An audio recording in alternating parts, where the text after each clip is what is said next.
At the moment, the brass band finished its last triumphant note, and the crowd of families rose to their feet. I felt the humid South Carolina air wrap around my uniform like a heavy blanket.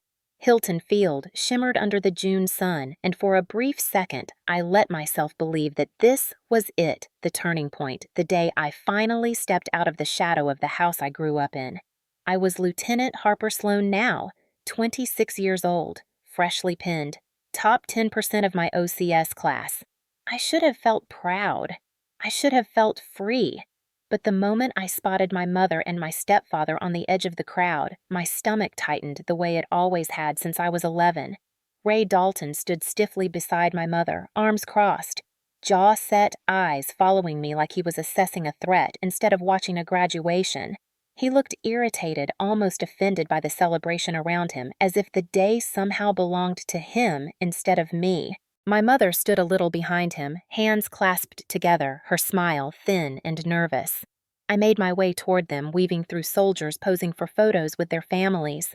A group of brand-new lieutenants laughed loudly as they lifted their caps into the air. A retired colonel wiped tears from his eyes while hugging his granddaughter. I tried to stay in that warm energy, but Ray's eyes tracked every step I took.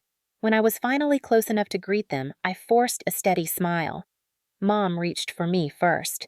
"Harper, sweetheart, you did so well." I nodded and hugged her lightly, but before I could pull back from her arms, Ray grabbed my left arm without warning. His grip locked around my upper arm with a pressure that hit me like a punch. Pain shot up to my shoulder so sharp I gasped. He yanked me toward him so hard my boots scraped across the ground. I could feel the bruise forming under his fingers. His face came inches from mine, his breath hot from the sun. "You think you are better than us now. Look at me when I talk to you." His voice was low and sharp and familiar in a way that made every part of my body remember being 17 and trapped in that house. I tried to pull my arm free, but his grip tightened more, as if he wanted to grind the bones together. The pain flared again, and involuntary sound escaped my throat, a small, choked gasp. Behind us, I heard a pair of soldiers stop mid-conversation. Someone said softly, "Is she okay?" My mother quickly stepped between us, but not to protect me. She hissed, "Harper, do not start anything. Do not ruin this day." I stared at her. Ruin this day? I was the one graduating. I was the one whose arm was throbbing under Ray's hand. But she looked at me as if I were the one causing a scene. The crowd around us began turning. Heads shifted. Phones subtly angled toward us. The heat of embarrassment crawled up my neck. I whispered, "Ray, let me go." His grip only tightened. That was when I saw a captain across the field pause mid-stride. His eyes narrowed as he watched us. He murmured something into the radio clipped to his chest. I felt the panic rise through my body in an instant. I could not cry. Not here, not in uniform, not in front of my peers. I swallowed hard and forced my voice to stay steady. "Ray, you are hurting me." He leaned in closer. "You will listen when I talk to you." His words felt like claws digging into the past. I was not a little girl anymore, but my pulse hammered like I was. A sudden shadow crossed the ground around us. Then a firm voice broke through the noise. "Sir, release the lieutenant, now." 3 military police officers approached with deliberate steps, one hand on his radio and the other open in a warning gesture. Everything around us seemed to freeze. 2,000 people on the stands and lawn stopped moving. Conversations died out. Phones lifted, cameras zoomed. My heart slammed against my ribs as Ray spun toward them, still holding my arm. He barked out, "What is your problem?" "We are talking." The lead MP stepped closer. Voice firm, controlled, and loud enough for the nearest rows of families to hear. "Sir, you are holding an officer against her will. Release her immediately." Ray scoffed, but his fingers did not move. The MP repeated, "Release her, or you will be removed from the area." The pressure on my arm pulsed with pain until finally Ray let go with a forceful shove that sent a sting across my skin. My knees wavered, but I caught myself. The moment his hand left my arm, the bruised skin throbbed and a deep purple mark began surfacing. Murmurs rippled through the watching crowd. A teenager in a Fort Jackson t-shirt lifted her phone higher recording. A veteran with a service cap shook his head in disbelief. Mom grabbed Ray's forearm, whispering, "Ray, stop! Please, stop!" But her eyes snapped toward me, sharp with disappointment, as if I had done something shameful simply by being hurt. One MP stepped between us, creating a clean line of authority. "Sir, step back. Now. Hand me your identification." Ray's posture stiffened. "You think you can talk to me like that? You think you can tell me what to do? This is ridiculous." Another MP gently guided me backward away from Ray and lowered his voice. "Lieutenant, are you injured? Do you need medical?" I opened my mouth, but no sound came out. My throat felt tight, as if every year of silence was trying to wedge itself into one moment. My arm trembled uncontrollably. I nodded barely. Behind the MP, I saw Ray's face redden as more phones turned toward him. The humiliation that should have been his still settled on my skin like dust and heat. My mother's voice cracked through the tension. Harper stopped being dramatic. My chest tightened. Dramatic. When he had nearly crushed my arm in front of 2,000 witnesses. The MP gave her a sharp look, then guided me farther back. Ray kept shouting until the MPs steered him away from the ceremony area. I stood there in the middle of Hilton Field, trying to breathe through the throbbing in my arm. The graduation music had stopped. The applause had faded. And every person watching had seen what I had spent 15 years hiding. That was the moment everything inside me shifted. The moment I stopped pretending he had not hurt me. The moment I realized silence had never protected me. And that single moment became the beginning of the end. I was 8 years old when my father died. People always talk about losing a parent, like it is one moment, one terrible day that marks you forever. But for me, it felt like a slow dimming of the world. My father had been the one steady thing in our house. The calm voice, the warmth in every room, the man who called me his little soldier because I lined up my shoes perfectly beside the door. When he was gone, the house felt colder even in summer, and the quiet that settled in the corners never really left. For 3 years, it was just my mother and me, two people trying to figure out how to live around a grief that neither of us understood. She worked long hours, and I did my homework at the kitchen table, listening to old country songs she said reminded her of better years. I thought we were finding our way. Then, when I was 11, Ray Dalton moved in.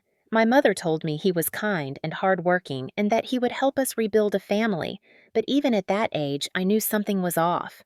The first time he came to dinner, he spent most of it talking about discipline and respect, not in a loving way, but like he was lecturing an invisible audience. He never smiled with his eyes, and he watched everything I did like he was taking notes.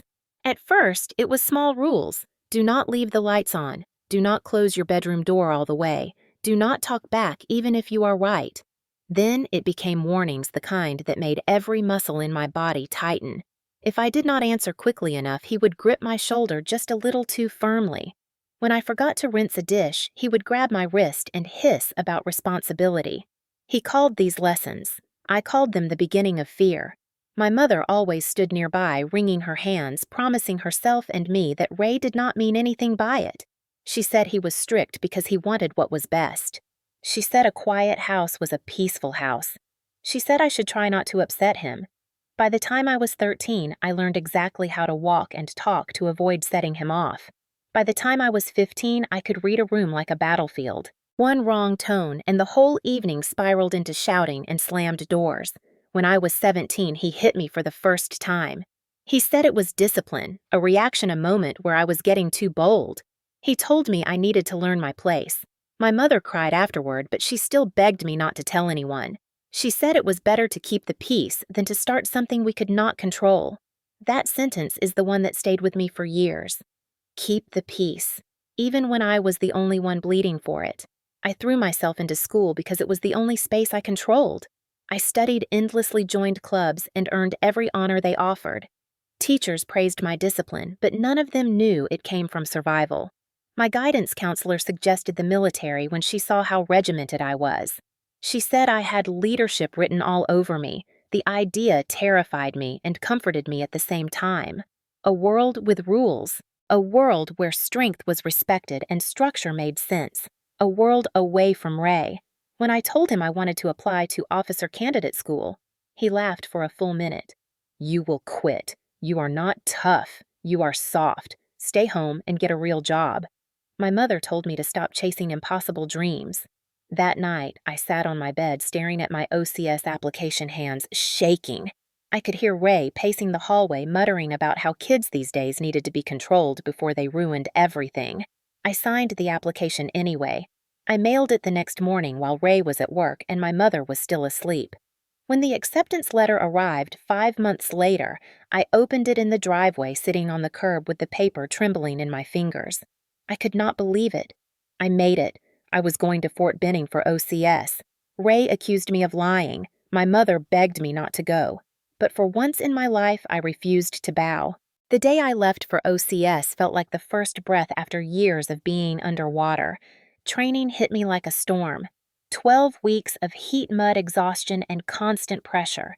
But every time I wanted to quit, I remembered Ray's voice telling me I was nothing. That voice became fuel. In my platoon, I met Sergeant James Cooper, who had prior enlisted experience and decided to commission. He saw something in me before I did. Every time I doubted myself, he reminded me that leaders are forged, not born. He told me I had grit. He told me I had presence. He told me I did not realize how strong I truly was. For the first time, I started to believe it. OCS rebuilt me. It stripped away the helpless child I had been and replaced her with someone who could stand, speak, and not flinch. Someone who did not need permission to exist. Someone who understood her worth. But as graduation approached, I felt the old tension return. Ray was coming. My mother was coming. They would stand at the crowd and pretend they had always supported me, and I knew deep down that he would try something. A comment, a threat, a reminder that he believed he still controlled me. What I did not know was that he would do it so publicly, that he would lay hands on me in uniform, that in front of 2,000 people, he would try to drag me back into the past I had fought so hard to escape. And that moment, painful as it was, became the reason I finally stopped being afraid of him. Looking back on those years feels like watching someone else's life through a dusty window, a life where every day was shaped by rules I never agreed to and consequences I never deserved. It started small, so small that an outsider might have missed it completely. Ray would take my phone without asking, scrolling through my messages while standing in the middle of the living room like a security checkpoint. If I asked why, he would raise his eyebrows and say he was keeping me safe. When I protested, he would shake his head and tell me I was too sensitive, that a good daughter should have nothing to hide. I learned quickly to stay quiet.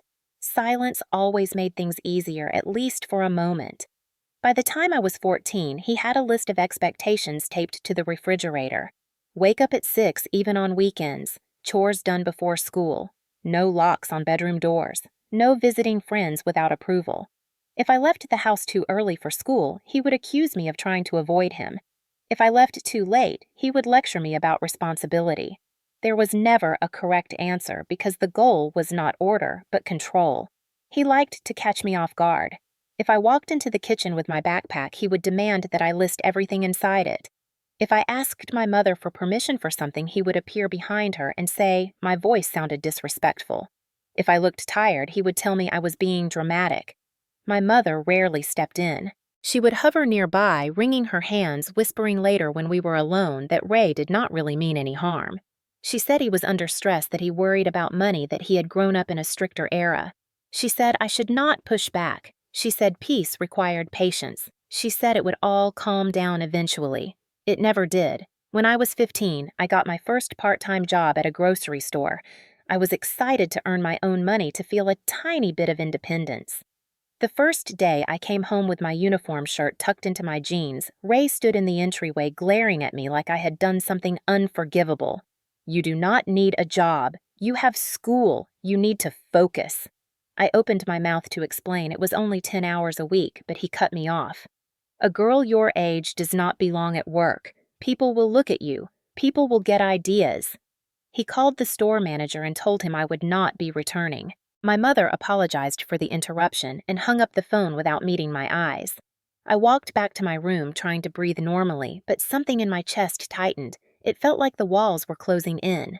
At 16, I tried again to apply for a weekend tutoring program that paid minimum wage. Ray tore up the flyer in front of me. He said I was ungrateful for wanting my own money when he provided everything. He said I should be ashamed of myself for challenging him. That night, he told my mother if she kept letting me disrespect him, he would stop paying the mortgage. She cried in the bathroom while I pretended not to hear. My world became smaller each year. He monitored who I texted, who I talked to, who picked me up from school. He would quiz me about conversations I had with classmates, as if he expected a trap door to open beneath me at any moment. If I hesitated even a second, he would stare me down until I apologized. And when he said I was too sensitive, I believed him. When he said I was overreacting, I swallowed my feelings. When he said he was only trying to help me grow up right, I forced myself to nod even though every instinct screamed the opposite. At 17, the fear sharpened. That was the year he struck me. It was not a punch or a slap, but something in between a sudden hard contact that left me breathless. He called it discipline. He said I had raised my voice and he needed to correct me. I remember the ringing in my ears. I remember my mother grabbing a towel even though there was no blood, just a sting that traveled up my cheek. She whispered, "Harper, please do not make this worse." I sat on my bed later that night staring at the wall, knowing deep down I had to leave or I would lose myself completely. My escape came disguised as ambition. I wanted to join the military long before I admitted it to anyone. The structure, the purpose, the distance from home were all reasons I clung to. I researched OCS in secret, flipping through websites on school computers because Ray would check the browser history at home. The more I learned, the more I felt hope blooming like a bruise in reverse, something tender turning into strength. When I finally announced I wanted to apply, Ray laughed so loudly I flinched. "You. Officer school.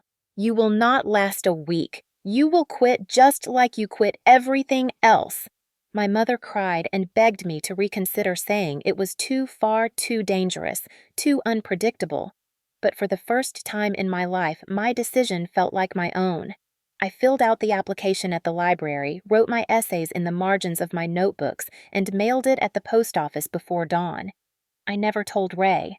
I did not dare. When the acceptance letter arrived, I kept it in my backpack for 3 full days, afraid to breathe too deeply in case it vanished. Ray found it eventually and accused me of lying about everything. He said I would embarrass myself and embarrass him. He said no one respected quitters. Even after I survived every grueling week of OCS, even after I earned my commission in 2023, his attitude never changed. When I called home to share good news, he told me not to get proud of myself. Even during graduation week, he muttered things about how officers these days were soft. After all the miles I had run, all the nights I had pushed through exhaustion, all the doubts I had crushed, I realized something simple. No amount of achievement would ever be enough for Ray, and that realization became its own kind of freedom. The day before graduation felt like 2 separate worlds pressed against each other.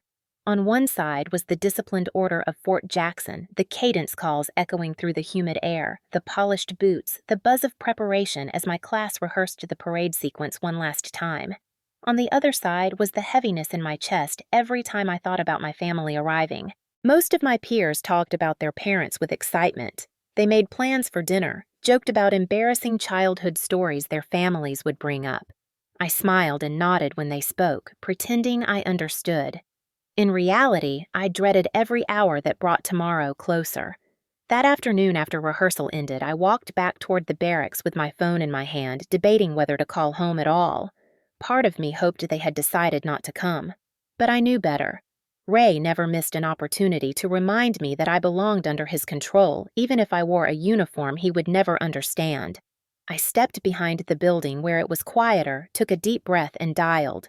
My mother answered quickly, her voice warm but trembling. "Harper, we are packing now. We will leave early in the morning." I swallowed hard, keeping my tone steady. "Good. That is good. It will be a big day."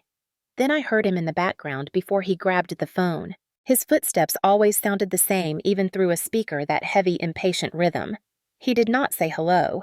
Instead, he let out a low chuckle thick with sarcasm. So tomorrow is the big show. He paused, letting the silence dig into my skin. We will see if you embarrass us. The words hit with familiar precision. He never raised his voice. He did not need to. The message was clear. Whatever happened tomorrow, it would be my fault. My mother murmured something faint in the background I could not make out. It was the sound of her trying and failing to soften things. She had been doing that for 15 years. I said nothing for a moment because I knew there was no right answer. If I snapped back, he would claim I was disrespectful. If I stayed quiet, he would call me weak. Either way, the blame was already assigned. Finally, I forced myself to respond in a voice that hid the tightness in my throat. I will be focused. It will go fine. He hummed like he did not believe me, then handed the phone back to my mother. Her voice dropped to a whisper. Harper, just keep things calm tomorrow. Please do not make him upset. I stood there under the shade of the barracks walkway, staring at the ground, wondering how after all these years she still said those words. Do not make him upset, as if his anger was something I created instead of something he brought with him into every room, as if I had not spent half my life tiptoeing around his moods. I hung up soon after telling her I needed rest.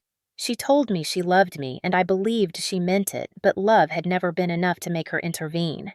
When the call ended, I realized my hands were shaking, the familiar tremor I had grown up with.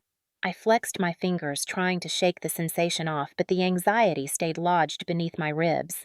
That evening, we were given a little free time to polish our shoes and prepare our uniforms. My roommate blasted quiet music on her phone, humming happily as she steamed her jacket. She asked if I was excited. I told her yes. It was only half a lie. I was excited to earn that rank, to stand in front of my peers, to feel the moment I had worked so hard for. But underneath that excitement was a knot of dread so old and tight it felt like part of me. Every time I closed my eyes, I saw Ray standing in the bleachers tomorrow, watching me with that measuring stare. I saw him sizing up my posture, waiting for the slightest mistake he could twist into something shameful. The hours stretched, and the sky outside darkened, but sleep refused to come. I lay in my bunk, staring at the ceiling, listening to my own heartbeat. Each thump reminded me of the nights I stayed awake as a child, waiting for Ray's footsteps to pass my door. Those memories slid under my skin like cold water. The click of him checking the locks, the creak of the hallway floorboards, the sound of him clearing his throat before calling my name to ask why I left a cup in the sink or why a curtain was not perfectly aligned. I thought I had left all that behind when I came to OCS. I thought training would burn the fear out of me. But trauma does not follow orders. It shows up even when you outrun it. Even now, as a commissioned officer, I still felt that teenage version of myself bracing for something I could not stop. By midnight, I gave up on sleep entirely and sat on the edge of my bunk, pressing my palm into the muscle above my elbow, remembering the way Ray grabbed me when I was younger, the tension, the bruises, the way he would say I needed to toughen up. I inhaled deeply and told myself tomorrow would be different. I had earned my place. I had earned the right to stand tall. I had survived OCS. I had passed every test they threw at me. I was not the child he used to intimidate. I repeated those words until my breathing steadied, but the knot of fear stayed. It stayed because deep down I knew Ray would not simply clap politely and smile for photos. He never let events belong to me, and something inside me sensed he was waiting for a moment to remind me that no matter how far I had come, he believed he could still reach me. I went to bed before dawn, finally drifting into a shallow, uneasy sleep. By the time the sun rose and painted the barracks in pale orange, I already felt the weight of the day pressing against my chest. I told myself I was ready. I told myself he could no longer control me. But part of me knew the truth. Ray did not need a closed door or an empty hallway to hurt me. Tomorrow, he would have an audience, and that thought stayed in my mind like a warning I could not ignore.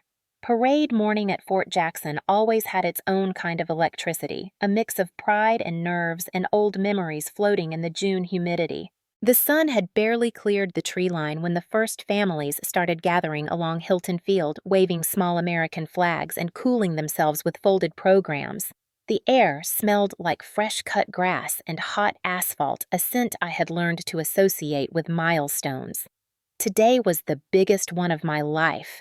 Rows of white folding chairs stretched across the field like carefully arranged teeth reserved for families of graduates. Beyond them, banks of bleachers overflowed with people in floral shirts, polos, Sunday dresses, and old veterans in ball caps embroidered with ships or units from wars they still carried in their bones. A group of retired sergeants stood together off to the side, their posture still impossibly straight, arms crossed as they appraised the new generation. Children chased each other near the edges of the field until their parents hissed reminders to behave. Somewhere behind the speaker's platform, a band warmed up brass instruments, sending sharp notes into the air that shimmered in the heat. Every sound felt magnified. Every breath carried weight. My uniform clung to my skin despite the early hour. The white shirt under my jacket felt snug and crisp, every seam ironed the night before, every crease sharp with purpose. I checked my reflection in a window more times than I liked to admit. My hair was tight and regulation neat. My cover rested under my arm, and still my heart beat a little too fast. I lined up with the rest of Alpha Company behind the grandstands. All around me was the nervous chatter of soon-to-be lieutenants. Some bounced on their heels. Some whispered last-minute reminders about the sequence of movements. Some stared straight ahead as if already imagining their first duty station. Commander Riley Monroe strode down the line with the easy confidence of someone who had done this ceremony 100 times. Tall, calm, and steady, she made everything feel like solid ground. When she reached me, she paused. "Lieutenant Sloan," she said with a slight smile, even though I would not technically be addressed that way until the pinning. "Top 10%. Not many people can say they survived OCS with the level of discipline you showed." I felt my throat tighten. "Thank you, ma'am." She nodded once approving. "You earned this day. You hear me. Do not shrink yourself to make anyone else comfortable."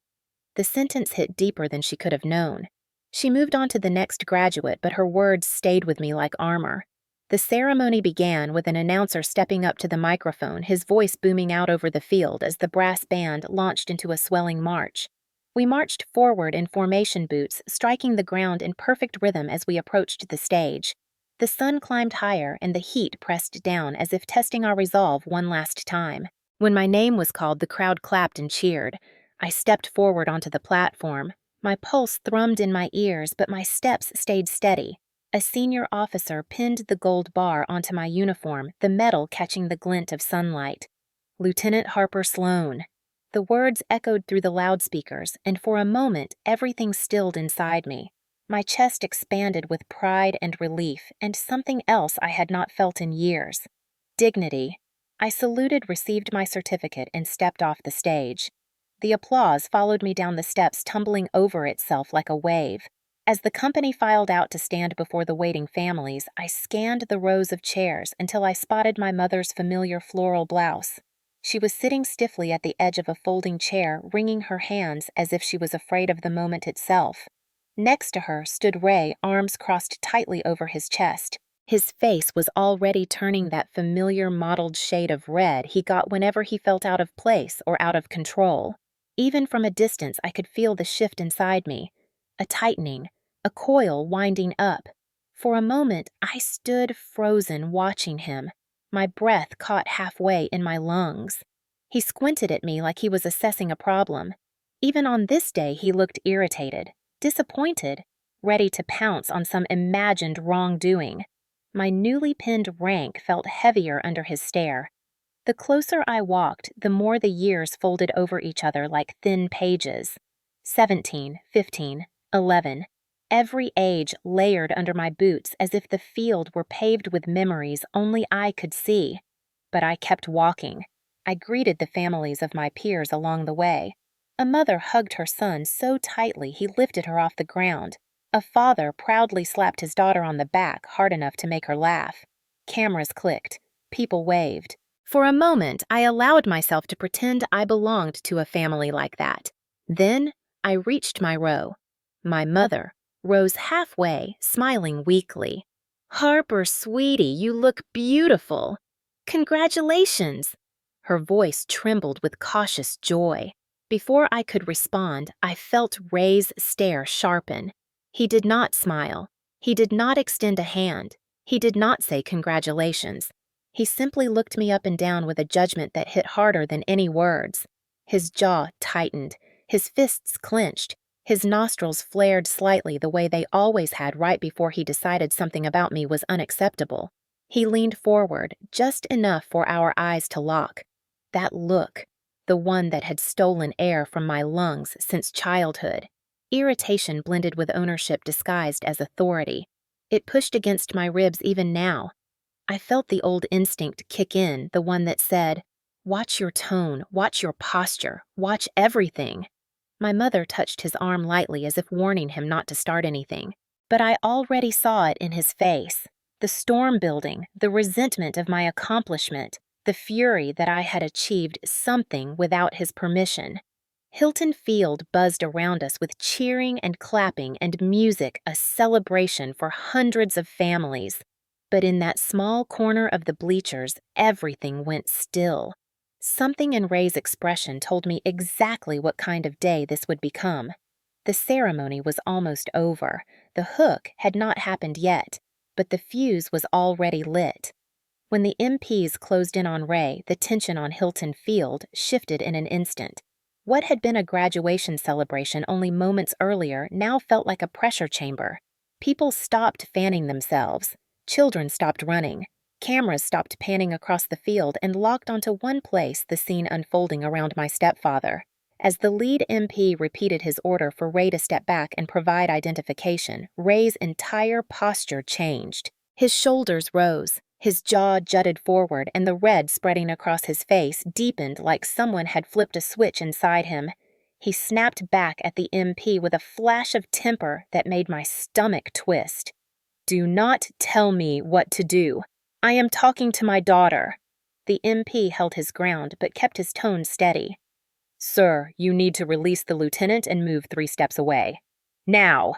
Ray shoved his chest forward in defiance. "Or what? You going to arrest me for talking to family?" The MP did not flinch. "Sir, this is not a discussion." At that, Ray took 1 step toward the MP, 1 aggressive step too many. The second MP moved instantly, intercepting him with a firm arm across his chest. The third MP positioned herself slightly behind me, creating a barrier of safety I had not felt since I was 8. Ray barked at them to get their hands off him. His voice grew louder, sharper, until it pierced the warm air like a blade. People on the bleachers gasped. Someone muttered, "Lord have mercy," under their breath. Another whispered, "Is he serious?" A man nearby raised his phone higher, capturing everything. For a split second, Ray glanced toward the growing crowd, then toward the phones pointed at him. And instead of embarrassment, I saw something else flicker across his eyes. Rage. Pure and unfiltered. He jerked his arm back and tried to pull away from the MPs. That was it. They stepped in fully. The lead MP grabbed his wrist. The second MP pivoted to block his movement. Within seconds, Ray was restrained enough to stop him from advancing, but not enough to arrest him yet. Their movements were controlled, precise, and unmistakably authoritative. "Sir, you need to calm down," one MP warned. Ray growled through clenched teeth. "She is lying. She always lies. She tries to make me look like the bad guy." I felt something inside me cave in and flare at the same time. The shame was immediate, the way those words hit me like they had 1,000 times in childhood. But this time, people heard him. Really heard him. This time, the world did not shrink to a kitchen or a hallway or a bedroom with the door cracked open. This time, his voice echoed across a field full of witnesses. My mother rushed forward, grabbing his arm as if she could pull him back from the escalating chaos. "Ray, stop this. Please, stop." But instead of calming him, she turned on me with a hiss. "Harper, you always provoke him.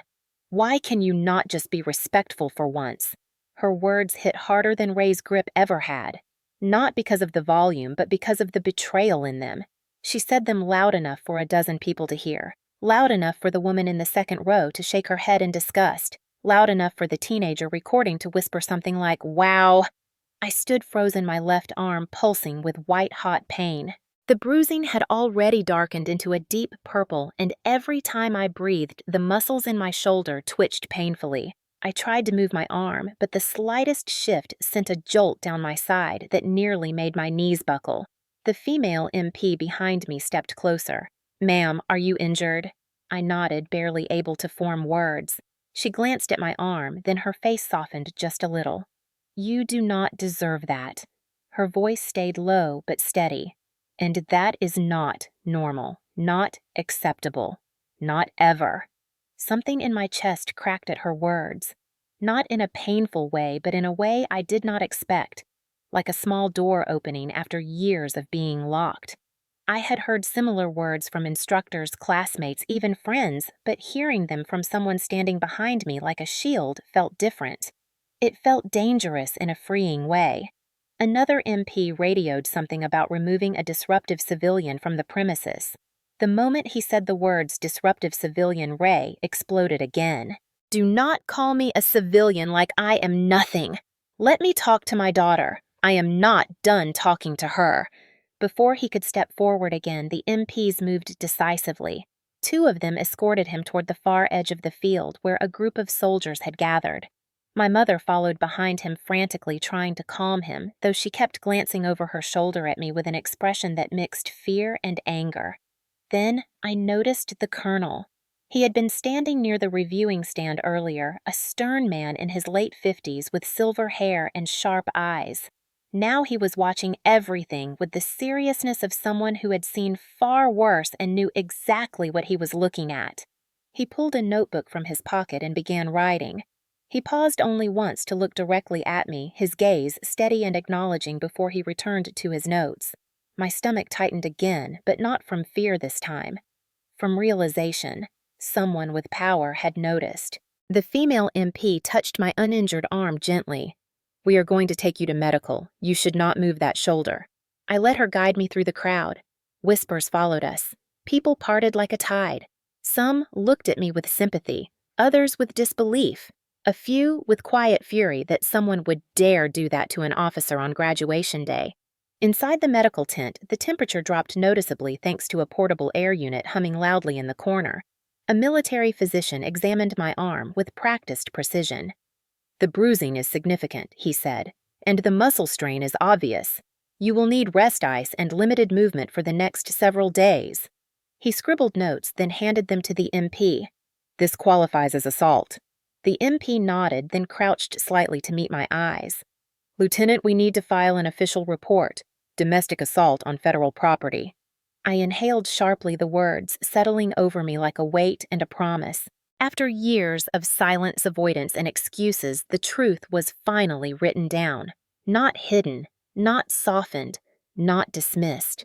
Written, recognized, real. And for the first time in my life, the world felt just a little less tilted, a little less lonely, a little more mine. The walk back to the barracks after the ceremony felt longer than the entire 12 weeks of OCS combined. The sun was still high, burning against the parade field, but I felt cold beneath my uniform jacket. Every step made my injured arm throb, each pulse of pain, reminding me that what had just happened was not a nightmare, not an exaggeration, not something I had misunderstood, like Ray always insisted. It was real. It had happened publicly, and now there was no way to take it back or shrink it down into the quiet corners where I used to hide my pain. The MPs had offered to escort me all the way to the barracks, but I told them I was fine. I wanted space. I wanted quiet. Mostly, I wanted to breathe without worrying Ray would be waiting around the next corner.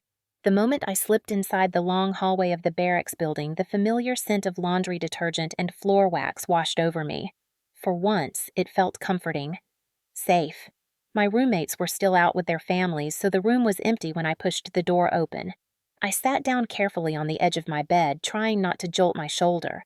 The pain ran from my bicep to my clavicle, each muscle stiffening the moment I tried to relax. I removed my jacket slowly with my good hand. The bruise underneath had darkened even more, a deep blue-purple that made my stomach drop. As I stared at it, my phone buzzed on the thin wooden nightstand. The vibration rattled against the metal frame of the bed. I reached for it cautiously. One notification, then two, then five. The screen lit up with Ray's name first, a text message. Short, sharp, exactly like him. "You think MPs can protect you?" The words made my throat tighten. It was not a scream or a threat shouted in anger. It was worse. It was deliberate, controlled. A reminder that in his mind, nothing had changed, that he still believed he held power over me even after being escorted across the field in front of 2,000 people. My chest rose and fell in uneven breaths. I closed the message without replying, but the silence afterward felt loaded with the echoes of every other message he had sent over the years. My phone buzzed again. This time it was my mother. Her text came in fragments as if she typed between tears. "Please do not make this worse. Please do not report anything. He is upset. He did not mean it. We cannot afford trouble. Harper, please." My jaw clenched, even now, even after everything. She still chose the easier path, the one where we pretended everything was fixable as long as we stayed quiet. I set the phone down and stared at the floor for a long moment, fighting the old tide of guilt that always rose when she begged me to keep the peace. But something in me had shifted on Hilton Field. Something irreversible. I was not going to carry their fear anymore. Before I could decide what to do next, my phone buzzed again, but this time the notification was different. A video link, sent by one of my classmates. "Harper, is this you?" My heart stopped for a second. I tapped the link. A TikTok video loaded. The caption read, "Why was this man grabbing an officer at Fort Jackson today?" The video had shaky camera movement at first, but then the image sharpened and there I was, standing in full uniform. Ray's hand locked around my upper arm. I watched myself gasp in pain. I watched the MPs step in. I watched people murmur in shock.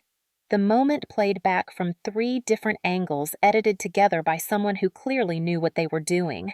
A counter at the bottom of the screen showed the view count. 387 views, posted 2 hours ago.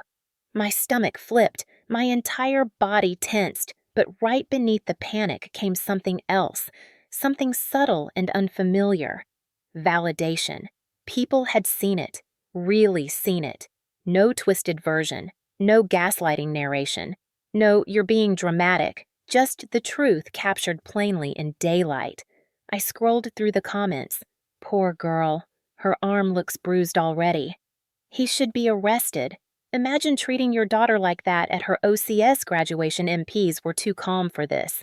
Is she okay? I blinked hard, swallowing the emotion rising in my throat. My phone buzzed again, then again, then again. Texts poured in from every direction. "Cooper, heard what happened. Are you safe? Need anything? Morales. I saw MPs took your family off the field. You okay, LT Park? That video is messed up. We are here if you need us." Even Commander Monroe emailed, "I am available if you need support, Lieutenant. Proud of your composure today." The responses kept coming from people I had trained beside for months. People who had sweat and bled through OCS with me. People who did not know my history but still chose to stand beside me instinctively. I felt something warm crack open inside me. For years, I had been alone in the battle, alone in the explanations, alone in the quiet aftermath of every shove, every harsh word, every bruise I told myself did not matter. But now I had witnesses, not of my suffering, but of the truth behind it. My good hand trembled as I set the phone down. The silence in the room no longer felt suffocating. It felt steady. Like the first moment of calm after a storm passes and you realize you survived it. For the first time in my life, people had seen the real story, and they believed me. That realization hit me harder than anything Ray had done that morning. I was not alone, not anymore. By early evening, the heat on Hilton Field had settled into the barracks like a thick blanket, but the air inside the administrative office was cool and painfully bright. The fluorescent lights hummed above me as I sat at a metal desk with a clipboard in front of me. My left arm rested stiffly in a sling the medical team insisted I wear. Every throb reminded me why I was here. An MP sergeant placed a form in front of me and spoke in a steady professional tone that still carried an undercurrent of concern. Lieutenant Sloan, you are required to submit a sworn statement regarding the incident this morning. This will be part of the official report. The words felt heavy but inevitable. I nodded. Yes, Sergeant. He slid a second sheet toward me. This is the incident report number. You will reference it if you need to follow up. My eyes scanned the small print. Report number 23-06-FTJ-DA. Domestic assault on federal property. Seeing the words printed in black ink made something inside me shift. For years, Ray's behavior lived in the shadows of our home and whispered apologies and excuses in silence. Now here it was, with a number attached. An official record. Something no one could pretend away. The sergeant stood at attention, a respectful distance away as I began writing. My hand shook at first, not with fear, but with the weight of breaking a lifelong pattern. I detailed everything from the moment I approached the bleachers to the exact second Ray's fingers dug into my arm, the way his voice tightened, the way my mother defended him, the way the MPs had to intervene. I wrote about the pain, the medical exam, the bruise blooming across my skin. I described the threats he sent afterward. It felt like peeling back old wallpaper to reveal rot underneath. Painful. Necessary. When I finished, the sergeant took the document carefully as if it were something fragile. He nodded once. Thank you, Lieutenant. CID will likely want to speak with you next. My breath stalled. CID. Criminal Investigation Division. That meant this was no longer just a family dispute. This was federal jurisdiction. A part of me shrank instinctively at the thought. The old voice whispered, "He will get angrier. He will punish you. You should back down. You should stay quiet. Silence is safer." But silence had never protected me. Silence had only protected him.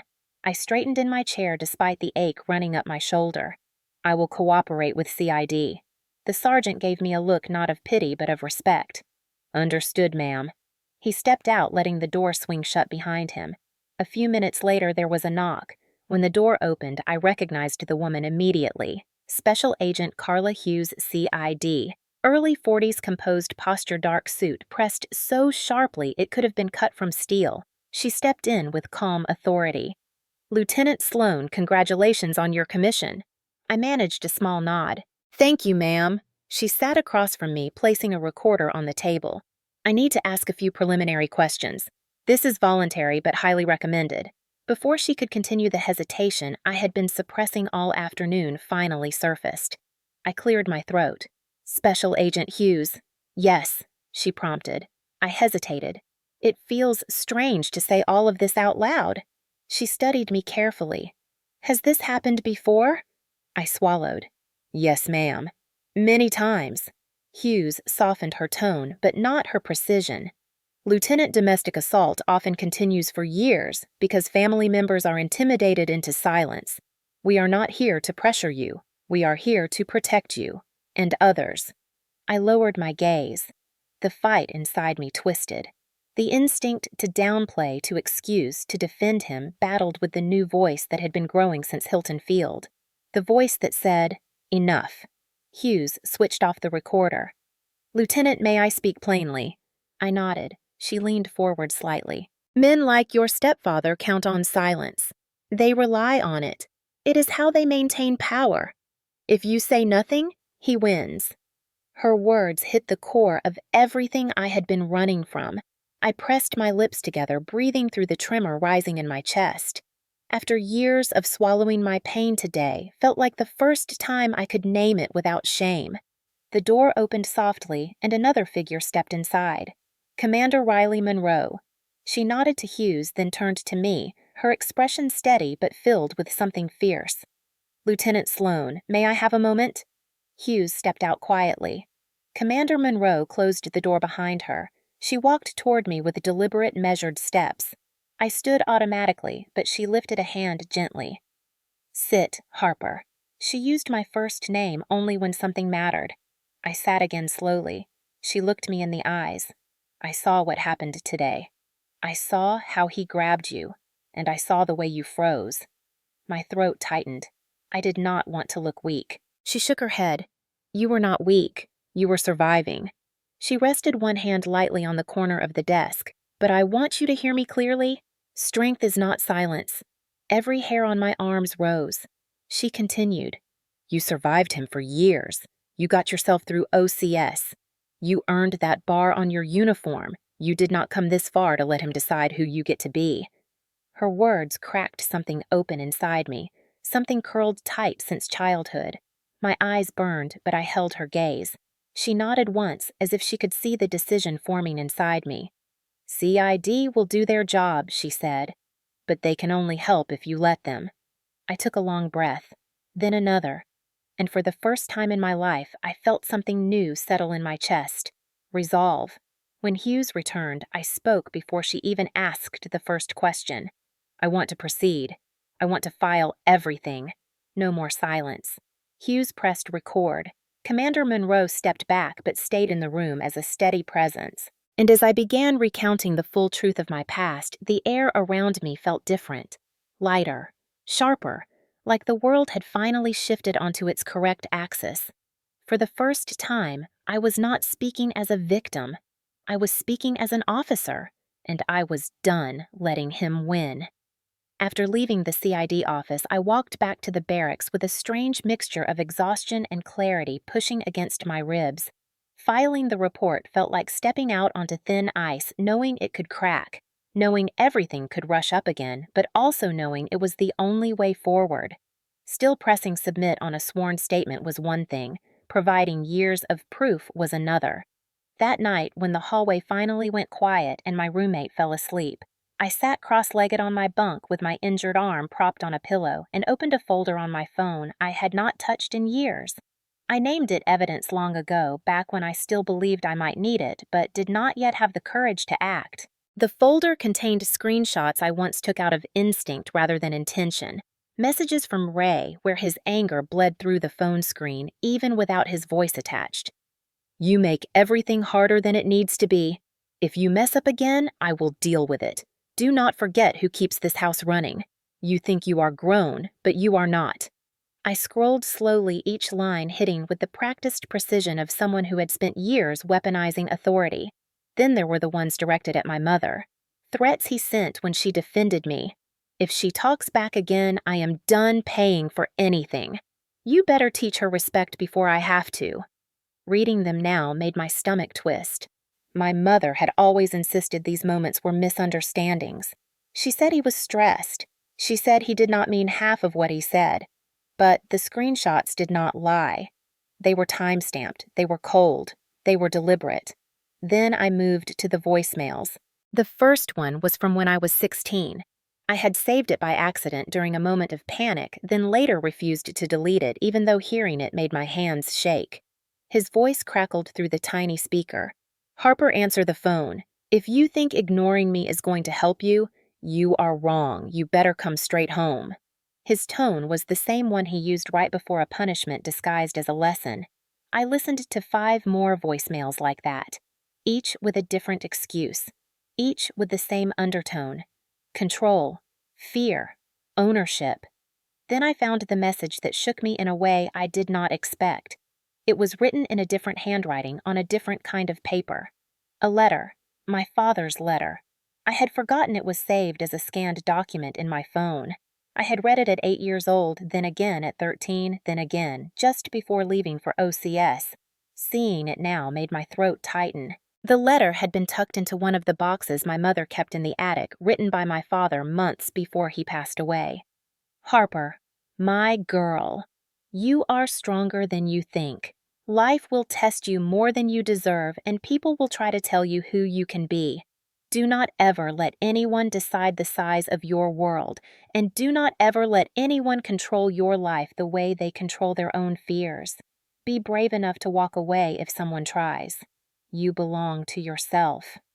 I closed my eyes as the words washed through me. My father never met Ray. He never saw what our house became. But it felt like he had written that letter for this exact moment, for the version of me who stood frozen on Hilton Field 12 hours earlier, for the version of me who had learned to shrink, to bow, to obey. A slow breath left my lungs. I reopened the CID portal and began organizing every piece of evidence I had.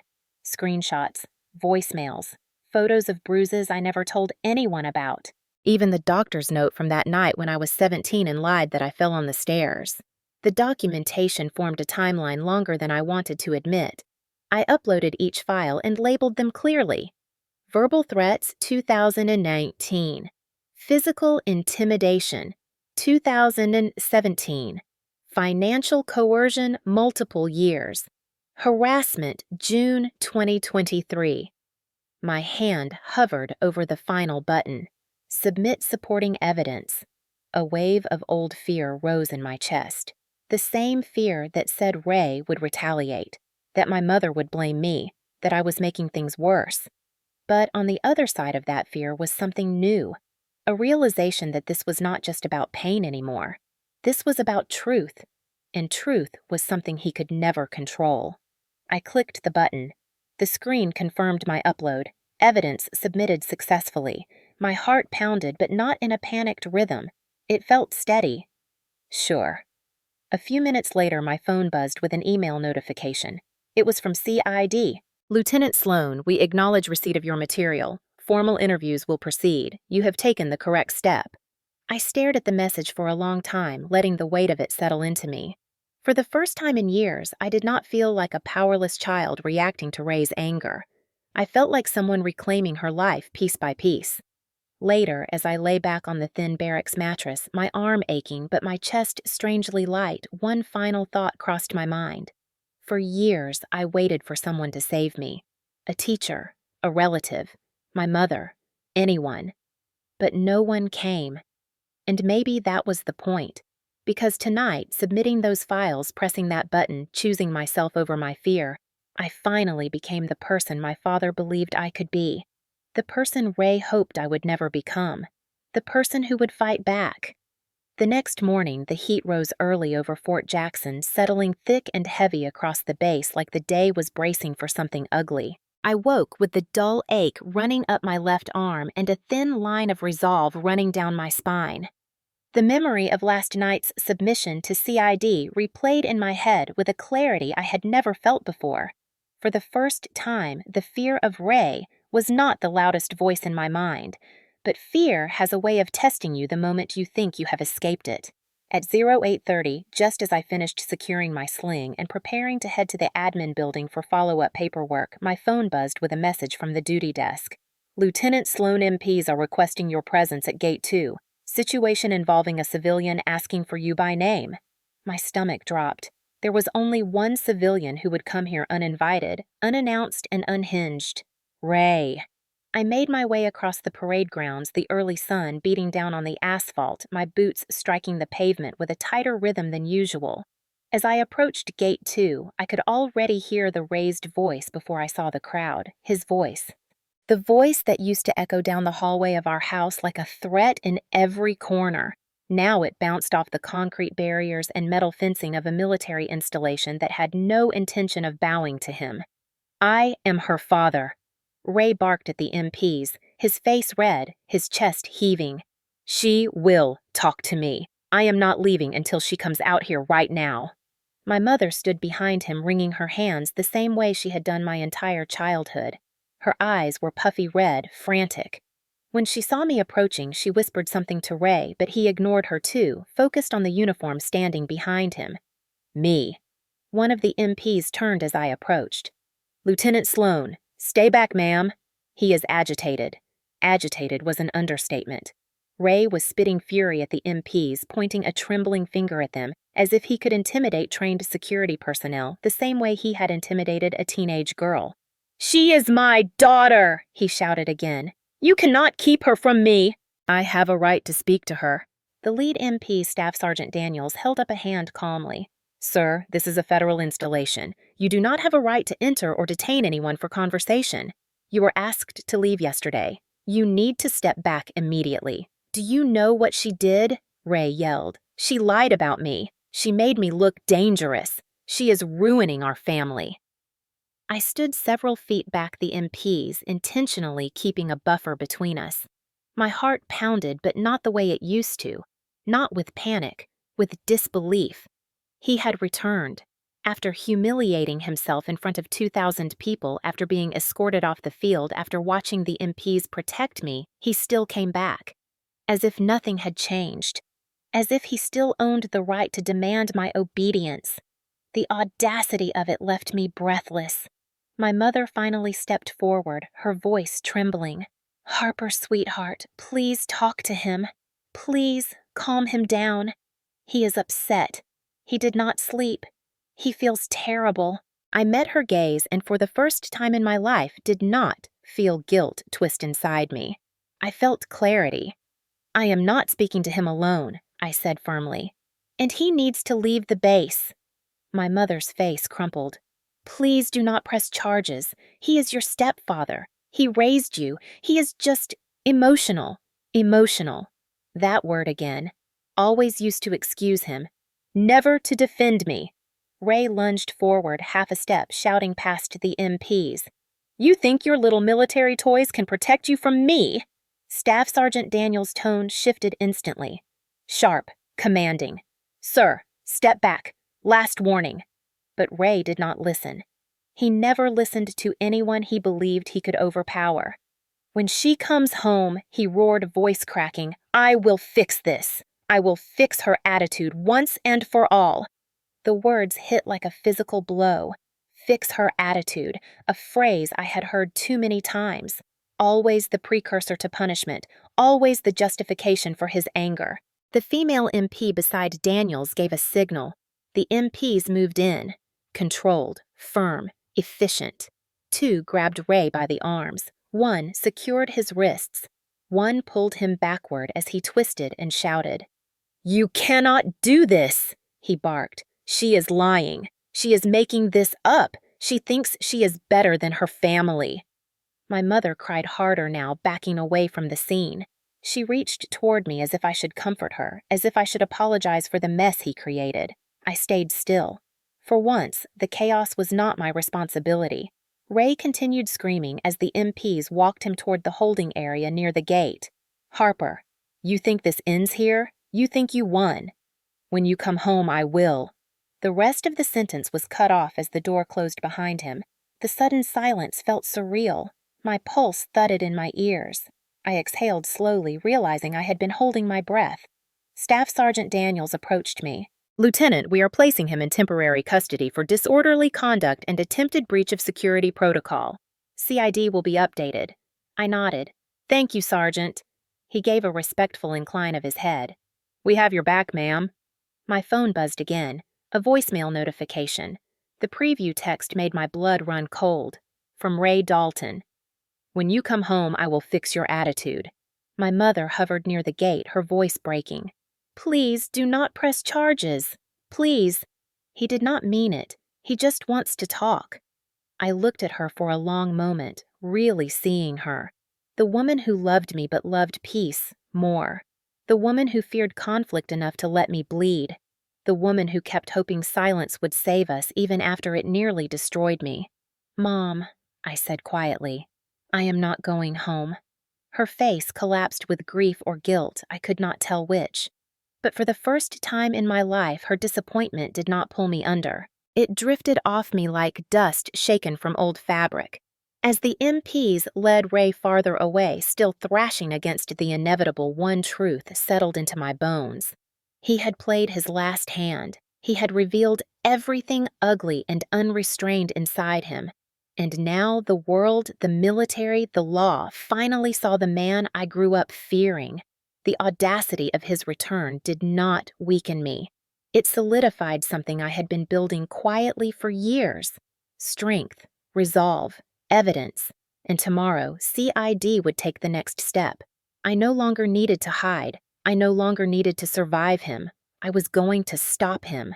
The CID office felt colder the next morning, as if the air conditioning had been turned up intentionally to keep everyone sharp alert, unswayed by emotion. I walked in with my left arm still bound in the sling, the bruise now spreading like a dark storm cloud across my upper arm, a physical reminder of everything that had brought me here. Special Agent Carla Hughes sat waiting for me at a metal desk covered in neatly stacked files. Her posture straightened when she saw me enter, not with pity, but with recognition, like she understood exactly what this day meant. "Lieutenant Sloan," she said, motioning to the chair across from her. "Have a seat. We have a lot to go through." I sat carefully bracing my good hand on the edge of the table to ease myself down. Hughes pulled a folder from the stack and opened it. Inside were printed screenshots of the messages I submitted, transcripts of voicemails, the medical report from yesterday, and the sworn statement I had written in careful, shaking handwriting. She tapped the folder lightly. "We reviewed all of this last night. You provided more documentation than most domestic cases ever get."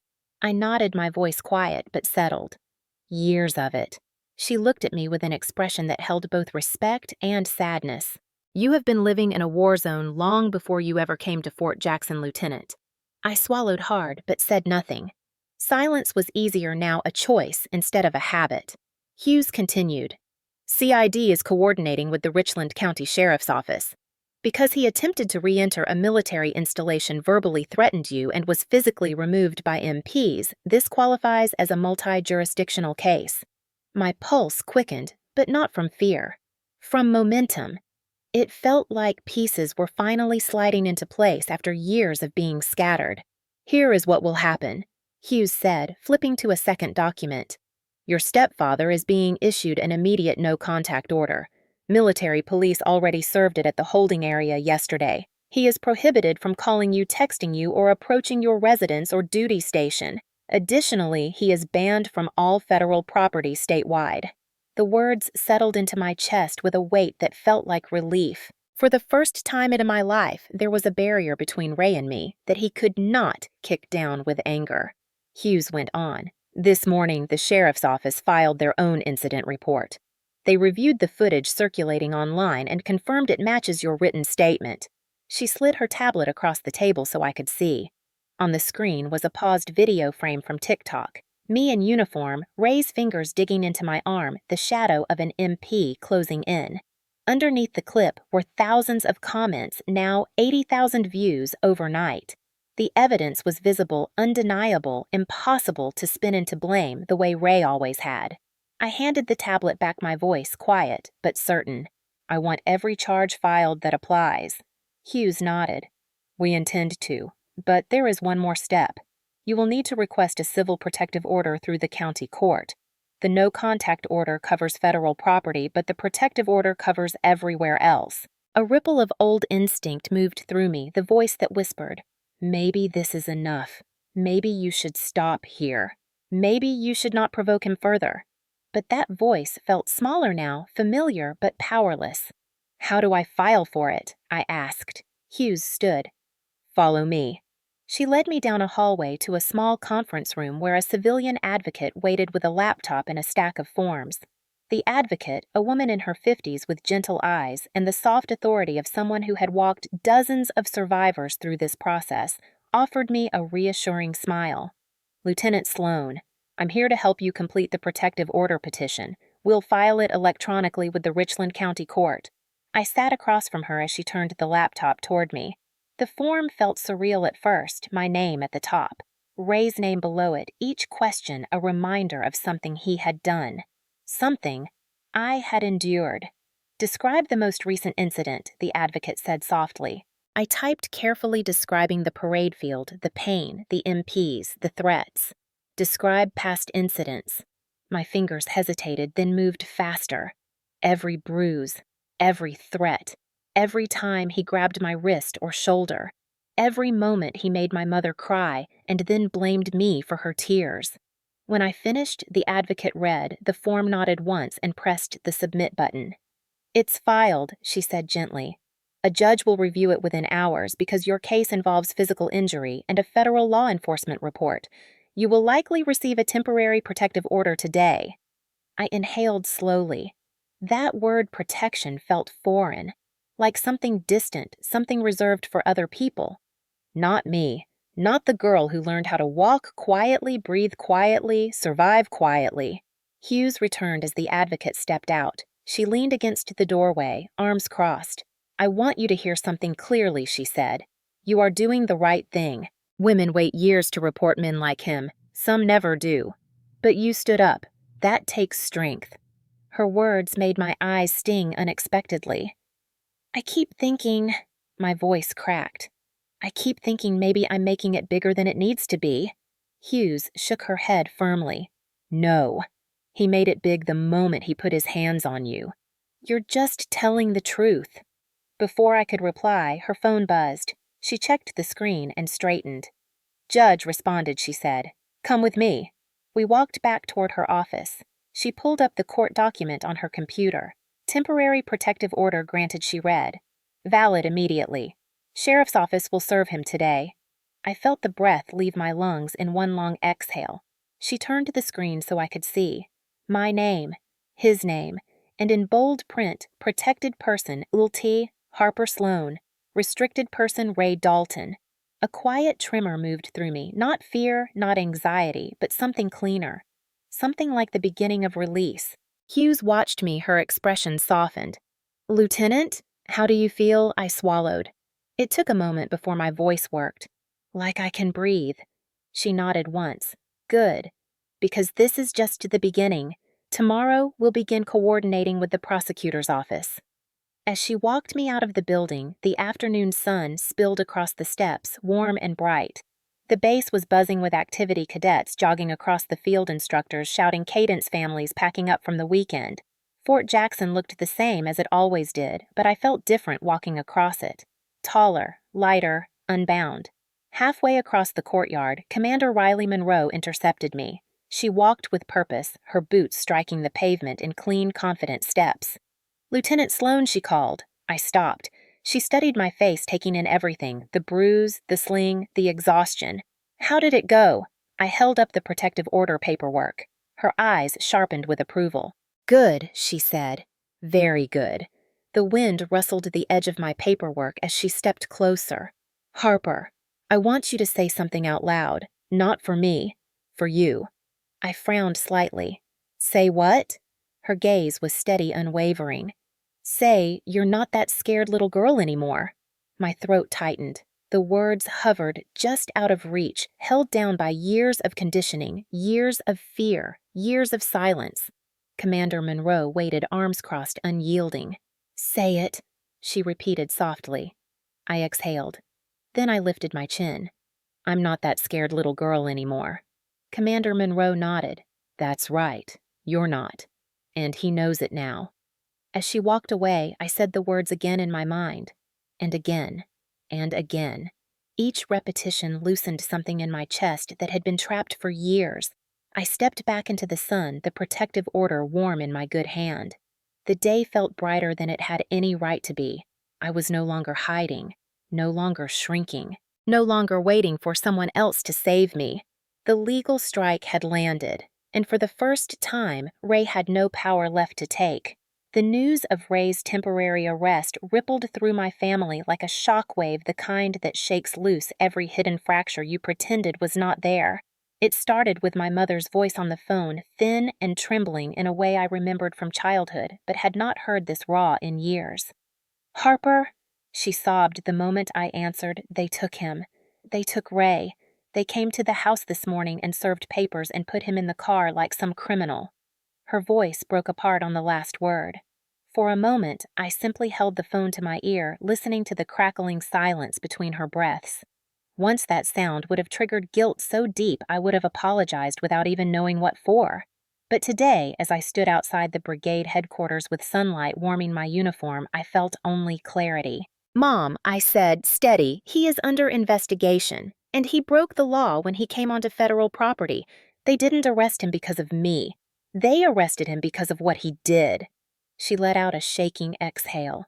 You always see the worst in him, she whispered. You always make him out to be a monster. I closed my eyes briefly. People walking past me caught pieces of her shouting through the speaker. Some slowed, listening. Some offered sympathetic glances. I straightened. Mom, I'm only describing what happened. What he did to me on the parade field was recorded. The whole world saw it. She sniffled hard. You're ruining us, she choked.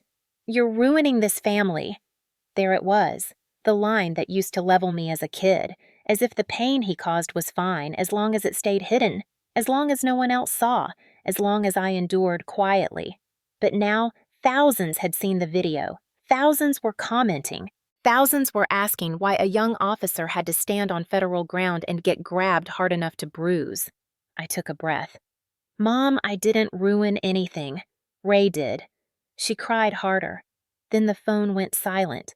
She hung up on me. I stood on the sidewalk for a moment, the buzz of base traffic filling the space where her voice had been. I thought I'd feel crushed. I thought it would hurt the way it used to. But instead, I felt a strange sense of distance, like I was finally standing on the opposite side of a line I'd spent my whole life tiptoeing around. Not long after, my phone began to light up with messages from relatives. First, a text from Aunt Denise, my dad's sister in Charlotte. "Harper, honey, I saw the video. I am so sorry. That man has been a problem for years. Tell me how I can help." Then another message from my cousin Lauren. "We never knew it was this bad. Proud of you for standing up for yourself. I didn't realize how badly I needed to hear that until I did." But the support did not come from everyone. A different notification flashed across my screen. My mother's sister, Aunt Valerie. "Your poor mother. She is humiliated. You should have handled this privately. Families keep things quiet." The words made something inside me go cold. Quiet was how men like Ray survived. Quiet was how abuse spread through generations. Quiet was how little girls grew into silent women. I typed back only one sentence. "I'm done being quiet." More messages came. "Uncle Mark. I don't believe Ray meant harm. Your generation is too soft. You embarrassed your mother in front of the whole internet. Cousin Rebecca. You could have talked to him. He's under a lot of stress." And then another from Aunt Denise. "Ignore them. They didn't grow up under the same roof you did. They don't know what you survived. Families fracture under truth, sometimes deeply, but truth was the only thing that had kept me alive this long." Once the CID report moved through the system, and once the MPs filed their own statement, the video exploded beyond just TikTok. It landed on Facebook, where the demographic skewed older. It was exactly the audience Ray never expected to see him.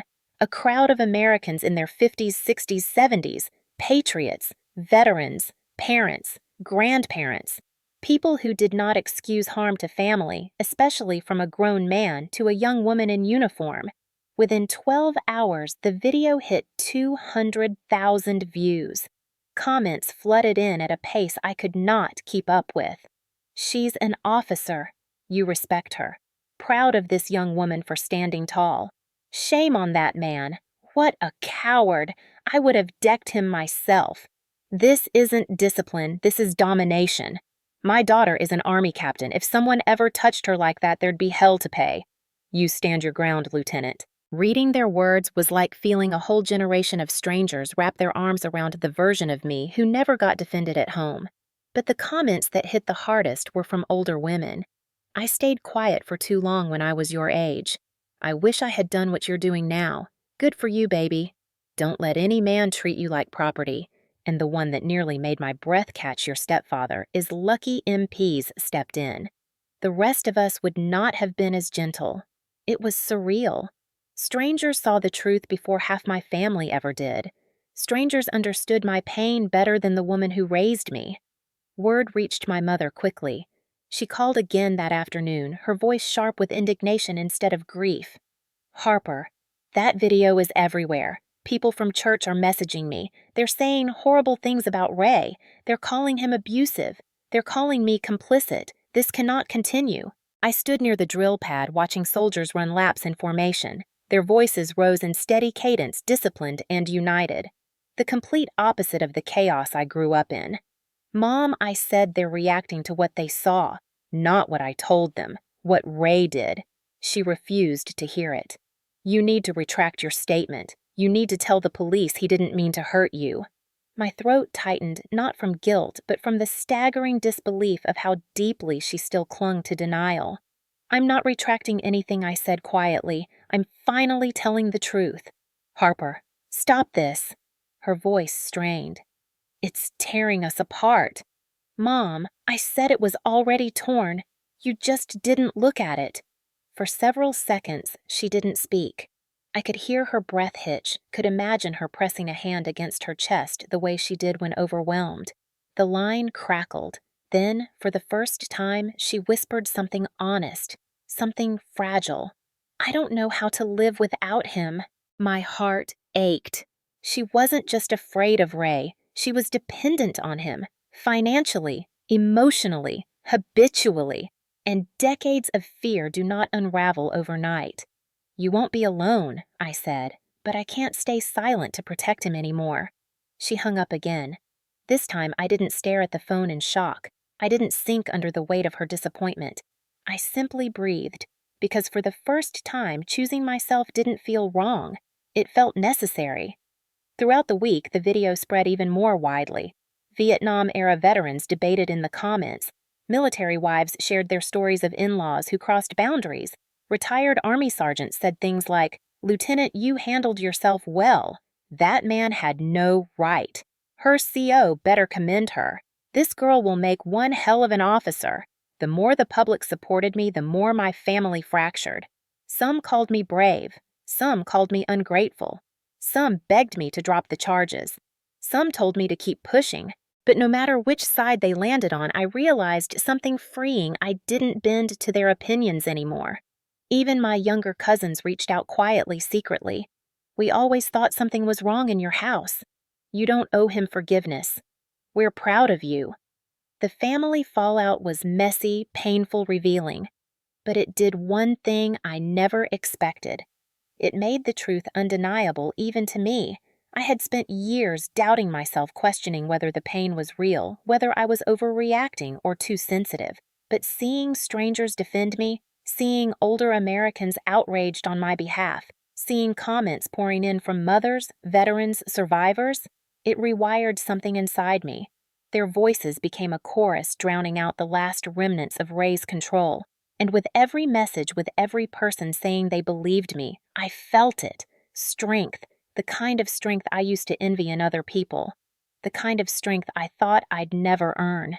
The kind that grew louder every time I refused to back down.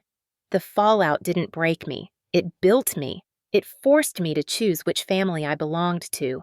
The one defined by silence, or the one defined by truth.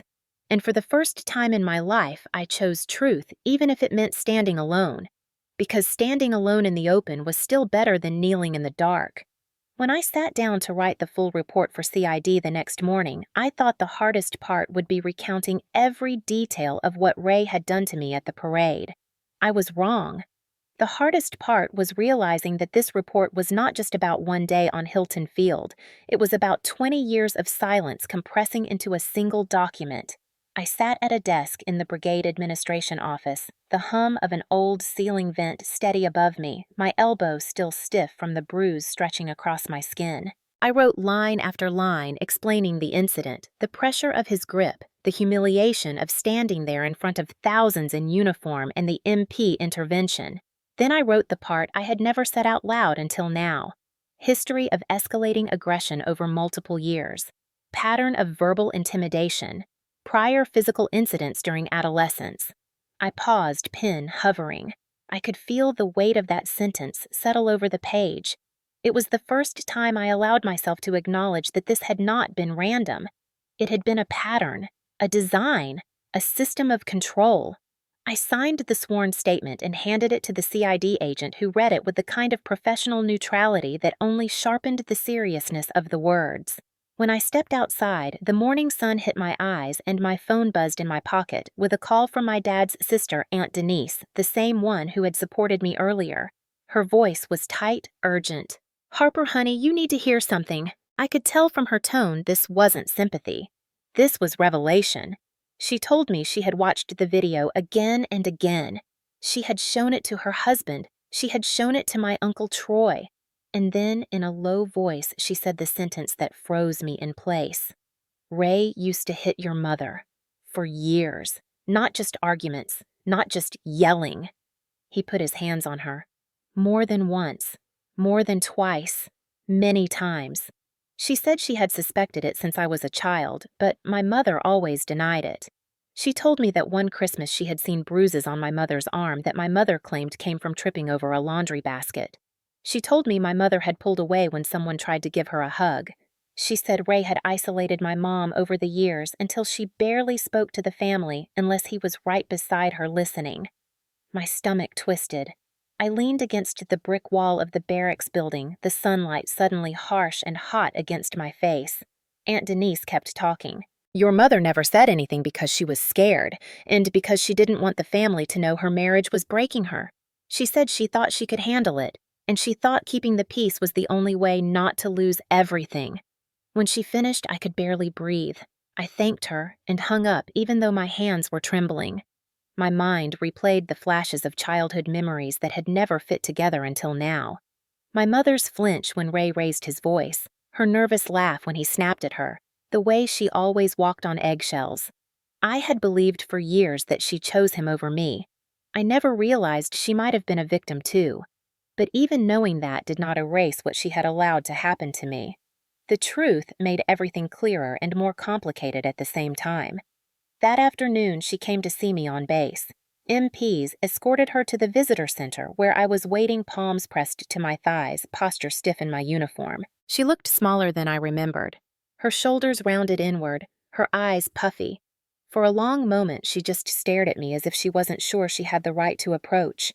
"Harper," she whispered. I didn't answer. I waited. She wet her lips, her voice quivering. "Your aunt called me. She told me what she told you." I said nothing. Her hands trembled as she clutched her purse strap. "I know you're angry. You have every right to be, but I need you to understand something." She stepped closer. "I was wrong. I was wrong for so long. I should have stopped him. I should have protected you."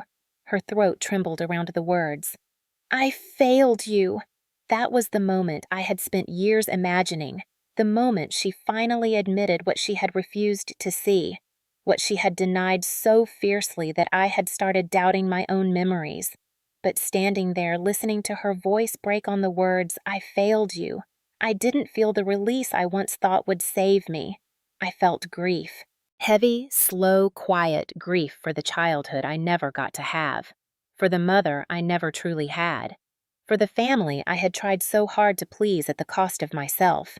She reached for my hand, but I stepped back, just a slight movement, but enough for her to understand that I no longer existed in the space where excuses fit. She swallowed, her eyes brimming. "Harper, I was scared. You have to believe that. I was so scared of losing him. I thought if I just kept the peace, everything would stay together." I looked at her, my voice calm, controlled. "And what about losing me?"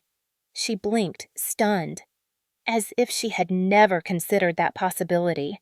Tears spilled down her cheeks. "I didn't want to. I never wanted to. But that's exactly what happened." She covered her mouth as a sob escaped. "Please," she whispered. "Please forgive me." I looked at her and felt nothing like hatred. I felt distance, the kind that forms when you spend your whole life reaching for someone who refuses to reach back. I said quietly, "I hear you, but hearing is not the same as forgiving." Her face crumpled. I continued, still steady, still in control. "I'm not ready to forgive you. Not now. Maybe not ever." She shook her head slowly as if she had expected that but hoped desperately for the opposite. "You're my daughter. I love you." I felt the sting of that sentence. Love to her had always meant endurance. To me, love meant safety. We never spoke the same language. I met her eyes. "I love you too, but love is not enough to make me go back to who I was." She let out a sound between a sob and a plea. Then she said something I will never forget. "You are stronger than me. You always were." That was the closest she had ever come to respecting me, yet it did not wipe away what she allowed. There was a long silence broken only by the distant thud of cadences from soldiers training nearby. Finally, she whispered, "I hope one day you can forgive me." I didn't look away. One day is not today. She nodded slowly, accepting the consequence of her choices. When she turned to leave, she looked back, once her eyes full of regret that came 20 years too late. I stood there long after she was gone, letting the truth settle like dust on an old floor finally exposed to sunlight. Ray had hurt her, and she had let him hurt me. The truth was uglier and heavier than I expected. But it was finally out, and there was no going back to the silence that held us for so long. The morning of the court hearing arrived heavy with humidity, the kind that clings to your skin the moment you step outside, but I barely felt the heat. I had put on my service uniform with hands that did not shake, smoothing each seam, centering each ribbon, polishing each button until my reflection stared back at me with a steadiness I had not known existed inside me. When I walked into the Richland County Courthouse, the chatter in the lobby faded as people turned to look. Some recognized the uniform. Some recognized me from the video. Some simply sensed the tension that followed like a shadow. I did not shrink under their gaze. For 20 years, I had learned to take up less space to soften my presence to avoid provoking him. Not anymore. The courtroom was cool and brightly lit, the air humming from the vents overhead. Rows of wooden benches lined the room. At the front, the South Carolina state seal glimmered behind the judge's bench. Ray sat at the defendant's table, hands clasped jaw tight. He wore a rumpled collared shirt as if he had thrown it on just to prove he did not take this seriously. His left eye twitched slightly when he saw me, but his expression hardened fast, settling into the same mask of irritated authority he had worn my whole life. Beside him sat his attorney, a man who looked more annoyed to be here than anything else. My mother sat behind them in the gallery, eyes red, shoulders tight. She had not spoken to me since her confession, and I had not called. I took my seat beside the county prosecutor, who gave me a reassuring nod. The judge, a stern woman with silver hair tied in a low bun, entered. Everyone rose. The hearing began. Ray's attorney stood and launched into a rehearsed opening statement, his voice dripping with forced gravitas. Your Honor, this case is a misunderstanding amplified by social media. My client did not intend harm. The alleged victim misinterpreted an emotional moment on a celebratory day. I sat still, hands folded in my lap, gaze fixed straight ahead. The attorney continued. Lieutenant Sloan overreacted. She has a history of being dramatic. She escalated a family disagreement into a federal accusation. My jaw tightened, but I remained silent. He used the word dramatic again, a word that had been used to silence me since I was 11, a word Ray had used whenever I cried, whenever I objected, whenever I flinched. The judge turned her gaze toward Ray. Do you wish to make a statement? Ray stood. He straightened his shirt as if preparing for a speech he believed would charm the room. He didn't look at the judge. He looked at me. It was a firm grip. That is all. She embarrassed the family by making a scene in front of her fellow soldiers. She has always been overly sensitive. His lips curled slightly, the ghost of a mocking smile. I raised my voice one time and she started shaking like a leaf. You cannot call that abuse. He shrugged as though the entire matter were an inconvenience. She likes attention. She always has. My stomach tightened, but I kept my posture composed. The prosecutor stood next. Your Honor, we have video evidence. The judge nodded. Play it. The lights dimmed slightly as the courtroom attendant connected the screen. The video I had seen dozens of times appeared framed by shaky phone footage. Ray's hand gripping my arm, my face tightening in pain, him yanking me toward him, the MPs intervening, my mother looking away, the sound of people gasping in the background. The courtroom was silent, except for the video playing. When Ray's fingers dug into my arm and my body jerked, a woman in the back row covered her mouth. The judge leaned forward, her eyes narrowing. The video ended. The lights brightened. The judge turned her gaze to Ray. That is not a firm grip. Her voice rang with quiet force. That is forceful physical restraint on federal property of a second lieutenant in uniform. Ray's face flushed red. He opened his mouth, but the judge lifted a hand, silencing him. And you call her dramatic? I saw the shift in his expression. A flicker of panic, a crack in the confidence he always wielded like a weapon. The judge turned to me. Lieutenant Sloan, do you wish to speak? I stood. The courtroom felt impossibly bright. My voice, when it came, was calm, measured, practiced not from rehearsal, but from years of holding myself together. Your Honor, I did not want this. I joined the Army to build a life separate from the chaos I grew up in. Graduation day was supposed to be the start of that. Instead, he grabbed me so hard I could not move my arm for days. The MPs had to intervene. I had to file a sworn statement just to feel safe on a day meant to honor my work. My mother sat rigid in her seat, tears slipping silently down her cheeks. I continued. This was not an isolated moment. It was the latest in a long pattern of control and intimidation. I am asking for protection so I can continue to serve without fear. When I returned to my seat, the silence felt like a held breath. The judge exhaled slowly before speaking. I have seen many cases of domestic conflict.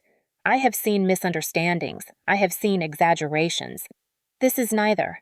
She picked up her pen and tapped it once against the desk. The video alone is enough to justify intervention. But your demeanor today, Lieutenant, reflects credibility and composure under pressure. You have my respect. Something warm flickered in my chest. Not joy, but validation. The judge turned to Ray.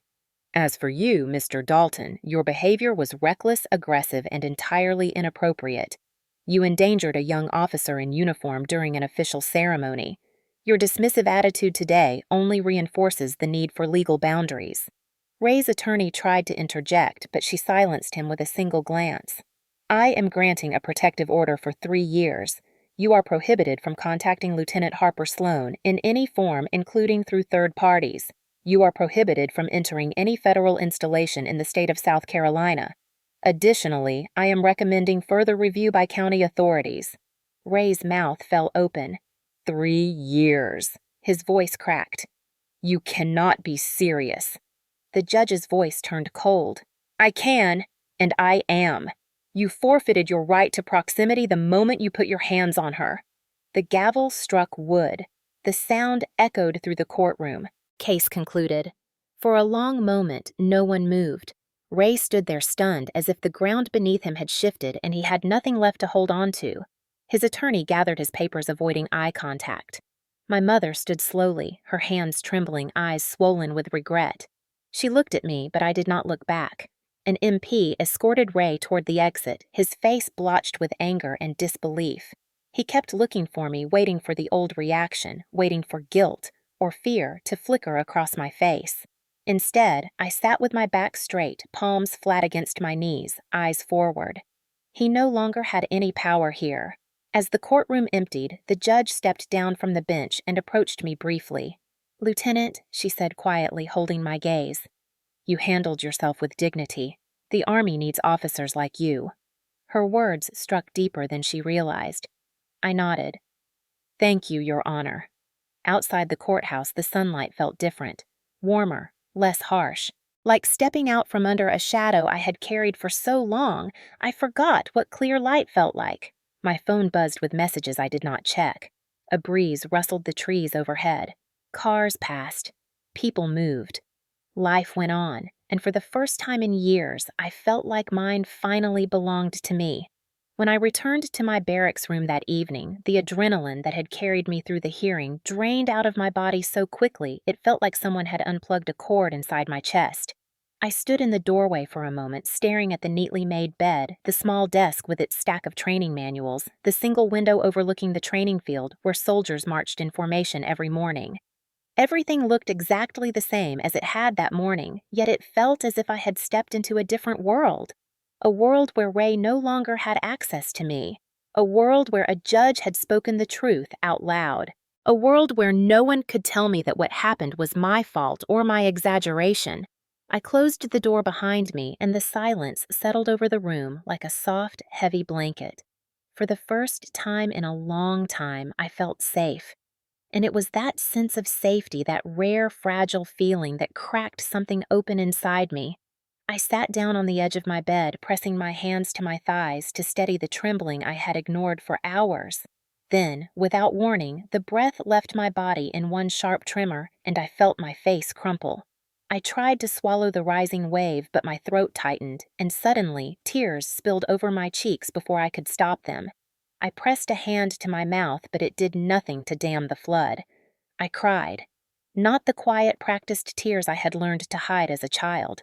This was a collapse, a release, a full-body sob that tore through every muscle I had kept rigid since the day he grabbed my arm on the parade field.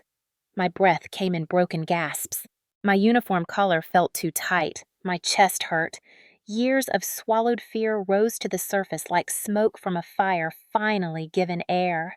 I cried for the girl who learned early that silence was safer than honesty. I cried for the teenager who endured his shouting behind closed doors. I cried for the young woman who thought joining the army would erase the past instead of forcing her to confront it. And I cried because in that courtroom, for the first time, someone had chosen to protect me instead of him. The judge, the prosecutor, the MPs, even strangers online. Everyone except the two people who should have done it from the beginning. When the tears finally slowed, my head throbbed and my throat felt raw. I wiped my face with the sleeve of my undershirt, feeling strangely lighter as though decades of tension had unwound in the span of minutes. But there was also a hollow ache sitting deep in my ribs, the crash after survival. The moment when your body finally accepts it is no longer in danger and all the pain you once avoided crashes in anyway. I lay back on my pillow staring at the ceiling, the faint hum of the air conditioning the only sound in the room. My thoughts drifted to the judge's words. You handled yourself with dignity. Officers like you matter. And then, unexpectedly, to Sergeant Cooper from OCS, the friend who saw leadership in me long before I believed it myself. I remembered how he once said in a whisper while we washed our rucks, "You are harder on yourself than any drill sergeant here ever will be." I never realized how true that was. The next morning, I woke with swollen eyes and a heaviness across my chest, but instead of burying myself in routine, I checked the base counseling office hours. Military family life counseling had been mentioned during in-processing, but I dismissed it at the time, convinced I was fine. Today I walked there deliberately, even though my legs felt stiff with something close to dread. The counselor, a soft-spoken woman in her 50s with kind eyes, welcomed me into a small office furnished with 2 chairs, a simple rug, and warm lamplight. Nothing clinical, nothing intimidating. When she asked why I had come, the words caught on my tongue at first, but the story spilled out anyway. The parade, the courtroom, my mother, the years of silence. Her face softened with every detail, but she never interrupted. When I finished, she leaned forward slightly. Harper, the body can endure incredible pressure for a long time, but once it is safe, it finally lets go. That crash you felt is normal. It means you are healing. Healing. The word felt foreign fragile. I told her I did not know how to begin. She smiled gently. By allowing yourself to feel everything you were never allowed to feel. Shame, anger, sadness, relief. You survived by shutting those emotions away. Now you survive by opening them. That struck something in me deep and painful. She asked if I had ever believed I deserved protection. I hesitated. I wanted to say yes, but the truth was no. She nodded as if she already knew. Children who grow up around control often believe love must be earned through obedience, silence, or self-sacrifice. But Harper, that belief was taught to you. It is not the truth. Hearing those words out loud made my throat tighten again. She continued, You deserved safety. You deserved tenderness. You deserved to be believed. None of that was your fault. My eyes burned. I inhaled sharply, fighting the urge to cry again. She handed me a box of tissues without comment. Then she said something that shifted the ground beneath me. You do not need to earn love by suffering. You are worthy of love simply by being you. That was the first time in my life someone had said those words without conditions. Not perform well. Not stop crying, not do what you are told. Be worthy simply because I existed. I left the session feeling unsteady but strangely hopeful, like a door had cracked open just a sliver. Over the next weeks, I returned regularly. Each appointment peeled back another layer. I talked about the countless times Ray told me I was weak, dramatic, ungrateful. I talked about the guilt I felt every time my mother cried. I talked about the way I learned to shrink myself so I would not provoke him. The counselor helped me see patterns I had never named. Helped me understand that my reactions were human, not flawed. Helped me find language for pain I had carried without words since childhood. And slowly, quietly, something inside me began to shift. Confidence was not a shout. It was a steady breath. Boundaries were not walls. They were doorways I could choose to close. Love was not submission. It was mutual safety. On weekends, I walked the track behind headquarters, letting the silence settle into my bones. Sometimes I sat under a tree writing in a journal she encouraged me to keep. At night, I no longer braced at every unexpected sound. I stopped checking the lock twice. My arm healed, but more importantly so did parts of me I thought were permanently damaged. The more I let myself feel, the less afraid I was of the emotions themselves. One evening after a long run, I stood outside watching the sun dip behind the trees, the sky streaked in orange and rose. A group of soldiers jogged by, calling cadence. I listened to their rhythm and felt something warm settle inside me. I had become a lieutenant. I had earned my place here. I had survived the courtroom. I had broken a cycle my family had lived inside for generations. And as the breeze brushed against my skin, soft and cooling, I realized something I had never felt with conviction before. I deserved peace. I deserved love. Not the conditional kind. Not the kind that demanded silence. Real love. Safe love. Love that did not require me to disappear. For the first time in my life, I believed it, and believing it was the beginning of becoming someone new, someone whole, someone free. In the weeks following the court hearing, I settled into a rhythm on base that felt foreign at first, then oddly grounding. PT at sunrise duty tasks through the morning counseling sessions twice a week long, quiet evenings learning how to exist without bracing for the next explosion. I thought the noise around the incident would fade once the protective order was granted, but instead, something unexpected began happening. People started stopping me. At the DFAC, outside headquarters, near the parade field, soldiers I barely knew. Some privates fresh out of basic, some seasoned NCOs with years of deployments behind them. They would give a respectful nod and say things like, "Ma'am, I saw what you did," or "My sister went through something similar. Thank you for standing up." Or simply, "You are stronger than you realize, Lieutenant." Their words startled me every time, not because of the attention, but because they spoke with a sincerity I was not used to receiving. It was not pity.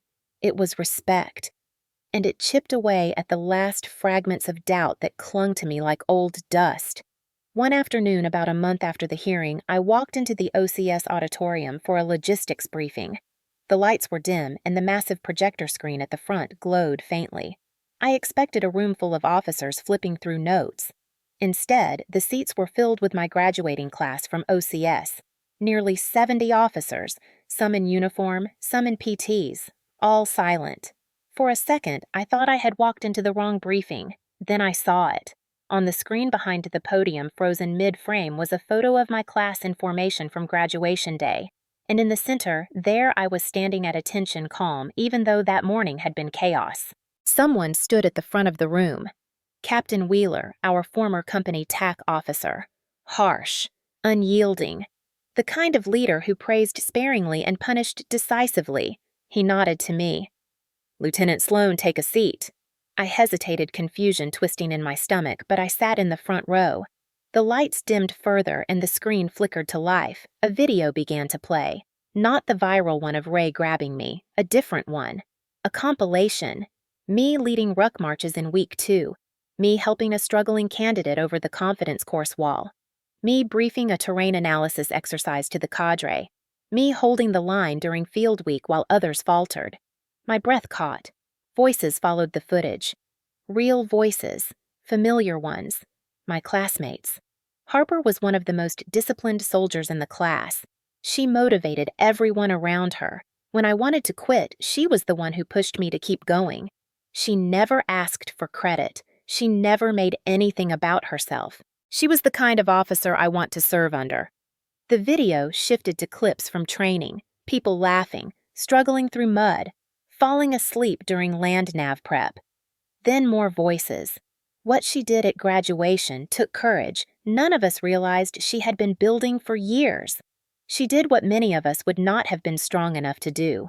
She stood up to someone who spent years breaking her down, and by doing that, she showed us what real leadership looks like. My throat tightened. I had never expected recognition. I had not lived a life where praise came without strings attached. The screen darkened again and the final voice spoke. Sergeant James Cooper, the friend who believed in me before I ever had the guts to believe in myself. His voice was steady, low, sincere. Harper reminds us that leadership is not just about issuing orders or wearing rank. Leadership is telling the truth even when your voice shakes. Leadership is protecting the people under you and the person inside you. I hope every officer in this room carries her example into their careers. I know I will. The lights rose slowly. No one moved. For a long heartbeat, I sat frozen in my seat, hands clasped so tightly my knuckles were white. Then Captain Wheeler stepped forward. Lieutenant Sloan, stand up. I stood. He nodded at me once, a gesture small but heavy with meaning. We made this because your class wanted to honor you, but I also wanted to say something myself. He clasped his hands behind his back. In my 25 years in uniform, I have seen soldiers freeze under pressure. I have seen soldiers fold. I have seen soldiers remain silent because it was easier. But I have rarely seen a soldier face the kind of personal adversity you faced and still maintain such composure, integrity, and bearing. My eyes burned. He continued, You may not realize this yet, but you saved more than yourself that day. You saved younger soldiers who watched. You saved future victims who will find the courage to speak up. And you brought honor to this uniform. The room filled with quiet murmurs of agreement. Then, from the back, a female MP stepped forward. I recognized her instantly, the same MP who had approached Ray during the parade, her voice firm as she ordered him to release me. She bowed her head, once the brim of her patrol cap shadowing her eyes. I just wanted to say something too. Her voice carried clearly across the room. When we saw what was happening, we intervened. But you are the one who finished it. You saved future victims by speaking up. Her words hit me like a breath I had been holding for years. She stepped back, and Captain Wheeler cleared his throat. There is one more thing. He lifted a folder from the podium. I have received a request from the military police branch. They have reviewed your statement, your conduct during the incident, and your behavior during training. They are offering you the opportunity to branch transfer into MP if you choose. My breath caught. Becoming an MP. Being part of the force that protects soldiers, investigates abuse, and stands between vulnerable people and those who hurt them. The irony did not escape me, nor did the meaning. He continued, You do not have to accept. You earned your slot in your original branch. But they said, and I quote, We could use officers like her. A long silence followed.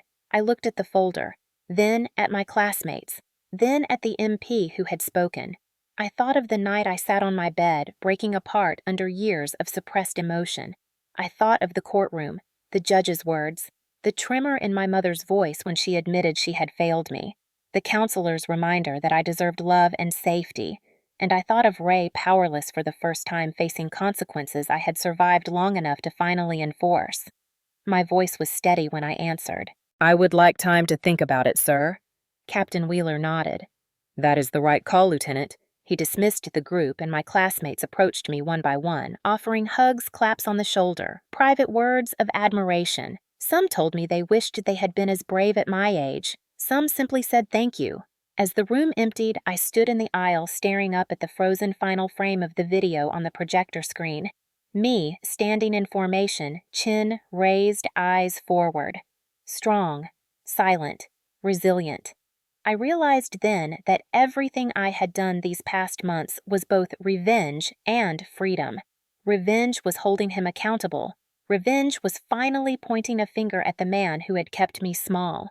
Revenge was breaking the cycle he believed would bind me forever. But freedom was something else.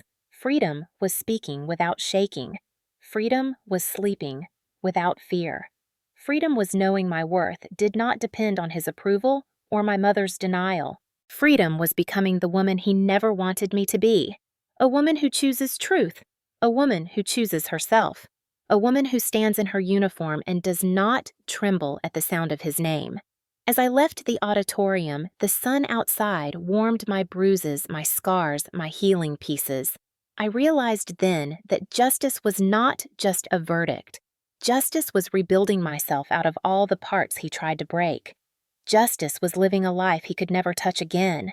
and for the first time since childhood, I was not just surviving, I was rising. The orders arrived on a Tuesday morning sealed in a crisp brown envelope that looked ordinary despite the shift it represented in my life. I had known for weeks that my first assignment would be coming soon, but seeing the black ink on official paper felt different. Lieutenant Harper Sloan is hereby assigned to Fort Liberty, North Carolina. Reporting date 01 October 2023. My hands rested on the page for a long moment as something warm and unfamiliar stirred in my chest. Not anxiety, not dread. Possibility. Fort Liberty was closer to where I grew up than I expected, but far enough to feel like a new world. A fresh start without the ghosts of Hilton Field or the courthouse lingering in the air. That afternoon, I packed my duffel, carefully folding each uniform piece with precision. My barracks room felt too small for what I had become. By the end of the week, I drove out of Fort Jackson with the windows cracked to the radio low and the soft hum of tires beneath me. The highway stretched forward like a promise. North Carolina's landscape met me with familiar pine forests and long stretches of open sky. But somehow, everything felt different now that I was seeing it with boundaries in place. I arrived at Fort Liberty on a humid Friday evening. The gate guards checked my orders, waved me through, and the sprawling base opened up in front of me with its crisp roads, clusters of barracks-wide training grounds, and a sense of quiet order.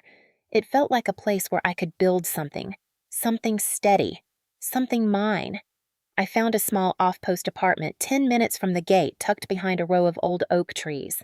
A one-bedroom with hardwood floors, a tiny balcony, and sunlight that filled the space every morning.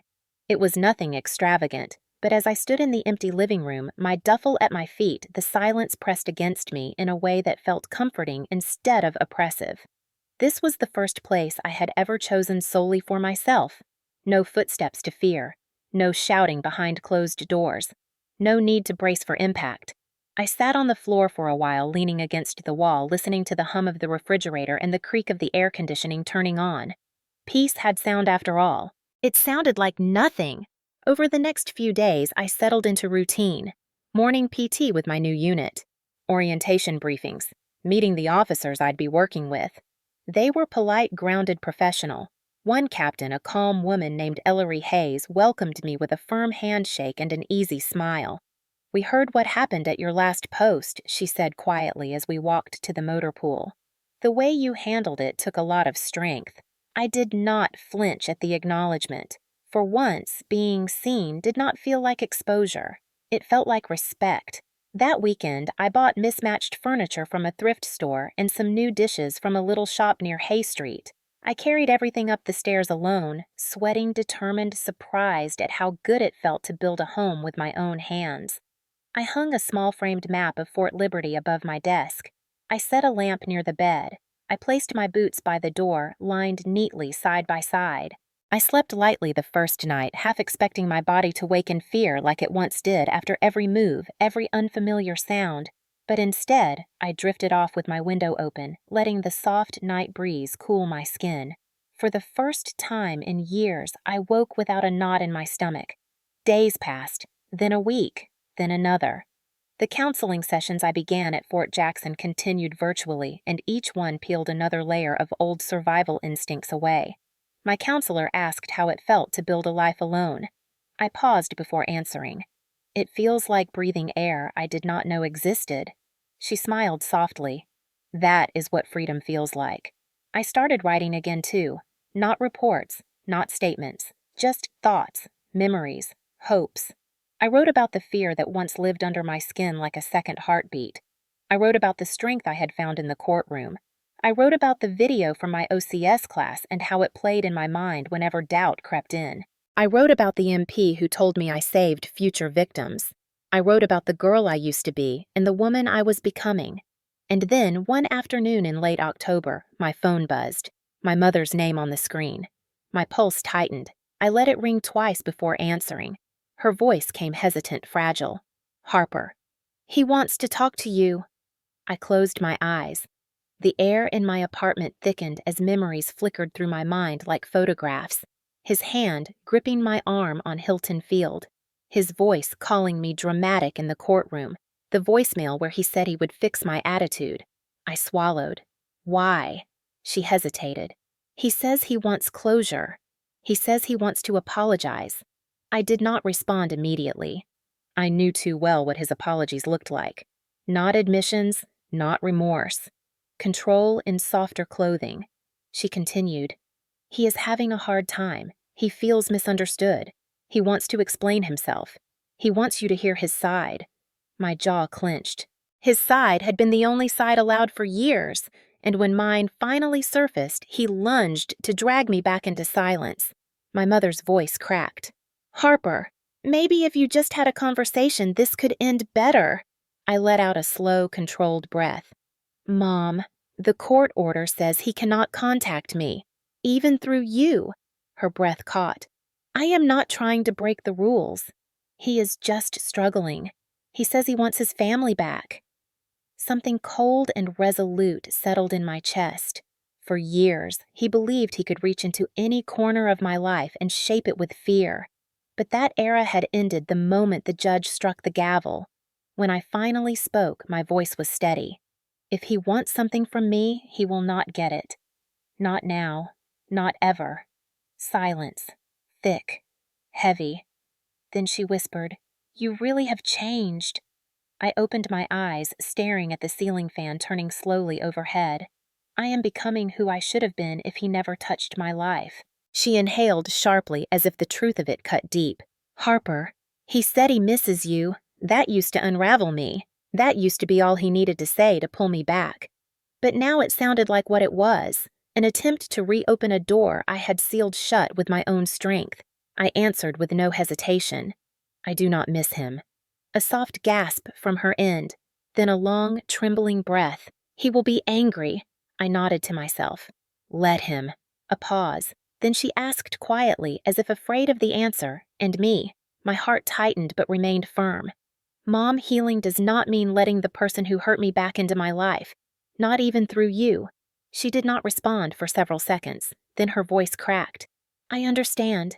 And for the first time, I believed her. We ended the call with polite, quiet goodbyes. No guilt. No begging. No fear clawing under my ribs. I set the phone down on the counter and felt the weight of the moment seep into me. That was the final break. The final tether. The final attempt he would ever make to pull me back. I walked onto my balcony, the late afternoon sun warm on my skin, the trees swaying gently in the breeze. Soldiers' voices echoed faintly in the distance. I leaned on the railing, breathing deeply. I was no longer the girl waiting to be hurt. I was no longer the daughter holding her breath. I was no longer the lieutenant with bruises hidden under her uniform.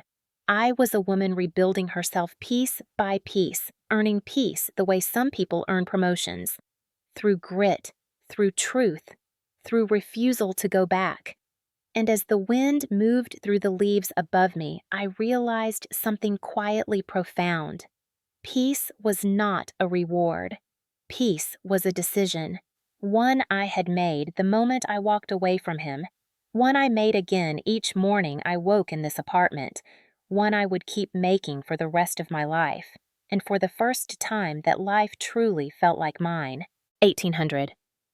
The news came on a quiet Thursday morning, the kind that began without any warning or wait, just the soft hum of my coffee maker and the faint glow of sunrise drifting through the blinds in my small Fort Liberty apartment. I had just returned from PT Boots' still dusty hair, still damp with sweat, when my phone buzzed on the counter with a number I recognized from the Richland County Sheriff's Office. For a moment, I simply stared at it. My chest tightened, not with fear this time, but with the instinctive memory of it. I answered with a steady voice. This is Lieutenant Sloan. The deputy on the other end spoke in a calm, measured tone, the kind trained by years of delivering difficult truths. Lieutenant, we are calling to notify you that Raymond Dalton has been taken into custody again. The world around me seemed to pause. The refrigerator's hum faded. The morning sunlight stilled. I waited for the familiar jolt of dread, the sharp spike of anxiety that had shaped most of my life when it came to Ray. But nothing came. The deputy continued. He violated the protective order. He approached your mother at her workplace yesterday afternoon. According to witnesses, he was shouting at her while trying to force her into his car. My breath tightened but did not collapse. He continued, "Your mother managed to get inside the building. A coworker called us. We arrived on scene within minutes. Mr. Dalton resisted. He is being held without bond until the hearing this week." My fingers curled around the countertop. I could picture it too easily. The anger twisting across his face. The entitlement. The belief that the rules did not apply to him. The assumption that my mother would always fold, always follow, always stay silent. But this time, she had not. She ran. She called for help. She survived. The deputy cleared his throat softly. "We will send you a full report once it is finalized. Given the previous case, the judge will most likely extend the no-contact order further." I nodded even though he could not see me.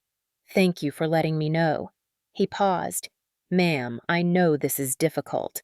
But based on everything we have, he will not be free to approach you or your mother for a long time." When the call ended, I rested both hands on the counter, allowing the truth to settle into me like warm sunlight through an open window. Ray was gone from my life before this moment, but now his control over my mother was breaking too. He had lost his power, every last piece of it. I made breakfast slowly, deliberately letting the morning unfold on my terms. No rushing heartbeat, no trembling hands, no fear clawing at the back of my mind. Just my own breath in my own home. Later, as I sat at my small desk reviewing paperwork for my new position, my phone buzzed again. This time, it was my mother. I stared at the screen for a long moment. Her calls once represented burden, obligation, a tug back into a world I had escaped. But now, it felt different. A choice. When I answered, her voice was soft, uneven. "Harper, they told me you already know." I kept my tone neutral. "I do." She exhaled shakily. "He came to my office yelling. He said I ruined his life. He said he needed to talk to me and that I had to listen." Her breath caught. I ran. I never ran before." Something inside me warmed, not joy, but recognition. The beginning of her learning to choose herself. I said quietly, "I am glad you did." She sniffed. "Harper." He looked furious, like he wanted to drag me to the car. People were staring. Someone pulled me inside and locked the door. My chest tightened. I hated that she went through that, but I also knew that what came next mattered more than what had happened. "Did you call the police?" She hesitated. Then, with a fragile whisper, "Yes, I did." I closed my eyes, letting that hit me fully. Calling for help had once been unthinkable for her. Now she had done it. Without Ray. Without fear holding her prisoner. After a moment, she said something I had not heard from her in decades. "I am sorry he hurt you. I am sorry I let him hurt both of us." I did not answer right away. Not because I was angry. Not because I was withholding forgiveness, but because I realized forgiveness was not the point anymore. The point was that I no longer needed her apology to define my healing. Whether she understood that or not, did not change the fact that I had already rebuilt myself. I finally said, "I hope you keep choosing safety." She exhaled a tremor. "I am trying. I really am." That was enough. After we hung up, I sat at my desk for a long time. Papers forgotten, coffee cooling beside me, the apartment around me quiet and warm. I reached for my small black journal, the one my counselor encouraged me to keep. I flipped to a blank page, then wrote slowly, letting each word land with intention. For the first time, I belong to myself. I stared at the sentence, letting its meaning settle. It felt true in a way few things ever had.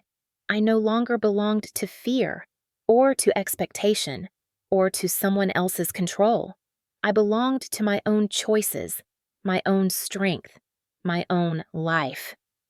That evening, the sun dipped low, painting the sky in soft streaks of pink and gold. I stepped out onto my balcony, feeling the warm boards beneath my feet, listening to the distant sounds of soldiers' training laughter drifting from a nearby unit, housing building, a dog barking somewhere down the street. Life continued in gentle rhythm. I leaned forward, hands resting on the cool metal railing, letting the breeze brush against my skin.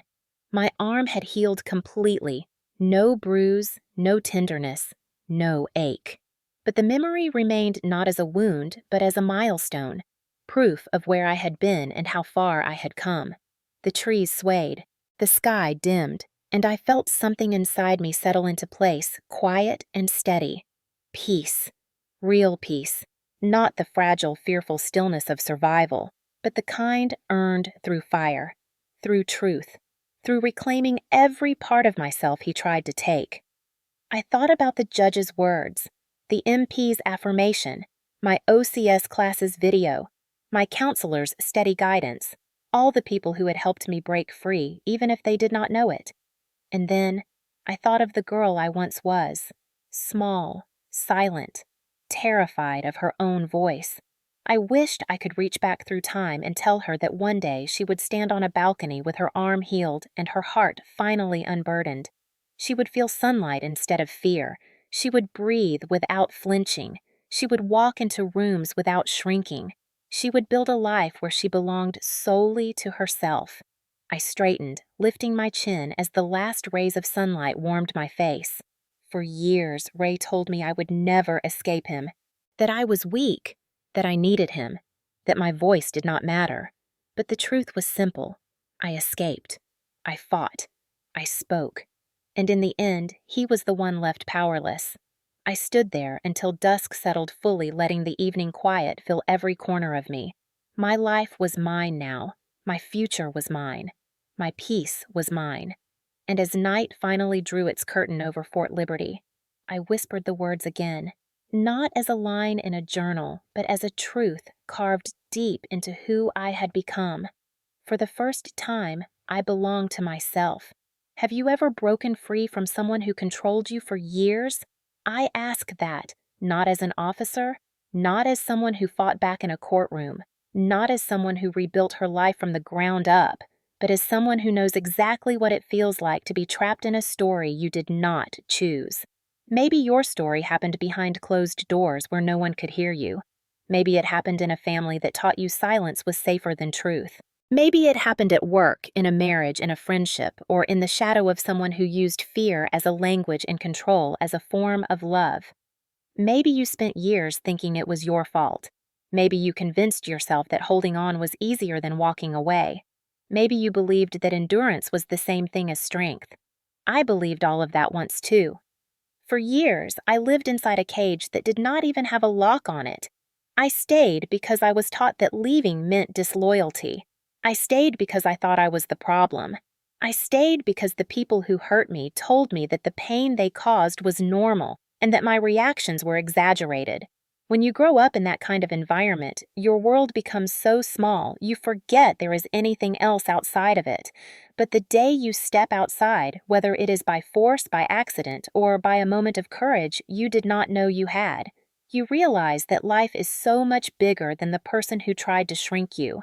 If you are reading this right now and you have a story like mine buried somewhere inside you, I want you to know one thing. You are not weak for staying, and you are not wrong for leaving. You survived however you could, and survival is not shameful. It is proof of strength you probably do not even realize you have. If you ever broke free from someone who controlled you, or if you are still trying to take that step, or if you are somewhere in the middle, struggling, doubting, hoping your story matters, your voice matters, and you never know who might need to hear it today. Someone out there might be living the version of your past that you finally escaped. Someone might need to know they are not alone. That what is happening to them is not normal, that they deserve more than fear disguised as love. You do not have to share everything. You do not have to reveal details you are not comfortable sharing. You do not even have to attach your name. But if you feel safe enough, if you feel steady enough, if you feel ready, tell your story. Because sometimes a single sentence from someone who survived is enough to help another person take their first breath outside the chaos. Maybe it will be your story that gives someone the courage to make a phone call, or tell a friend, or set a boundary, or finally walk away for good. Healing is not linear. It is messy. It is painful. It is exhausting. Some days feel like progress. Some feel like collapse. Some feel like you are rebuilding your entire identity brick by brick. But every step you take away from the person who hurt you is a step toward the person you are meant to become. And if you are in the middle of that journey, fighting through the confusion and the guilt and the memories that feel sharper than they should, I hope you give yourself grace. I hope you know there is a version of your life waiting for you that is quieter, safer, fuller, lighter. I hope you know that peace is real and possible and worth fighting for. And if you have already come out the other side, if you have already cut ties, built boundaries, started healing, I want you to know how proud I am of you, even if we have never met. Leaving is never easy. Choosing yourself is never easy. But it is always worth it. So, if you feel comfortable, share your story below. Share the moment you realized you deserved better. Share the moment you walked away, or the moment you wanted to. Share the moment everything changed. Someone out there needs to hear it. Someone out there needs your strength. And someone out there might take their first brave step because you were brave enough to speak. You never know who might need to hear it today.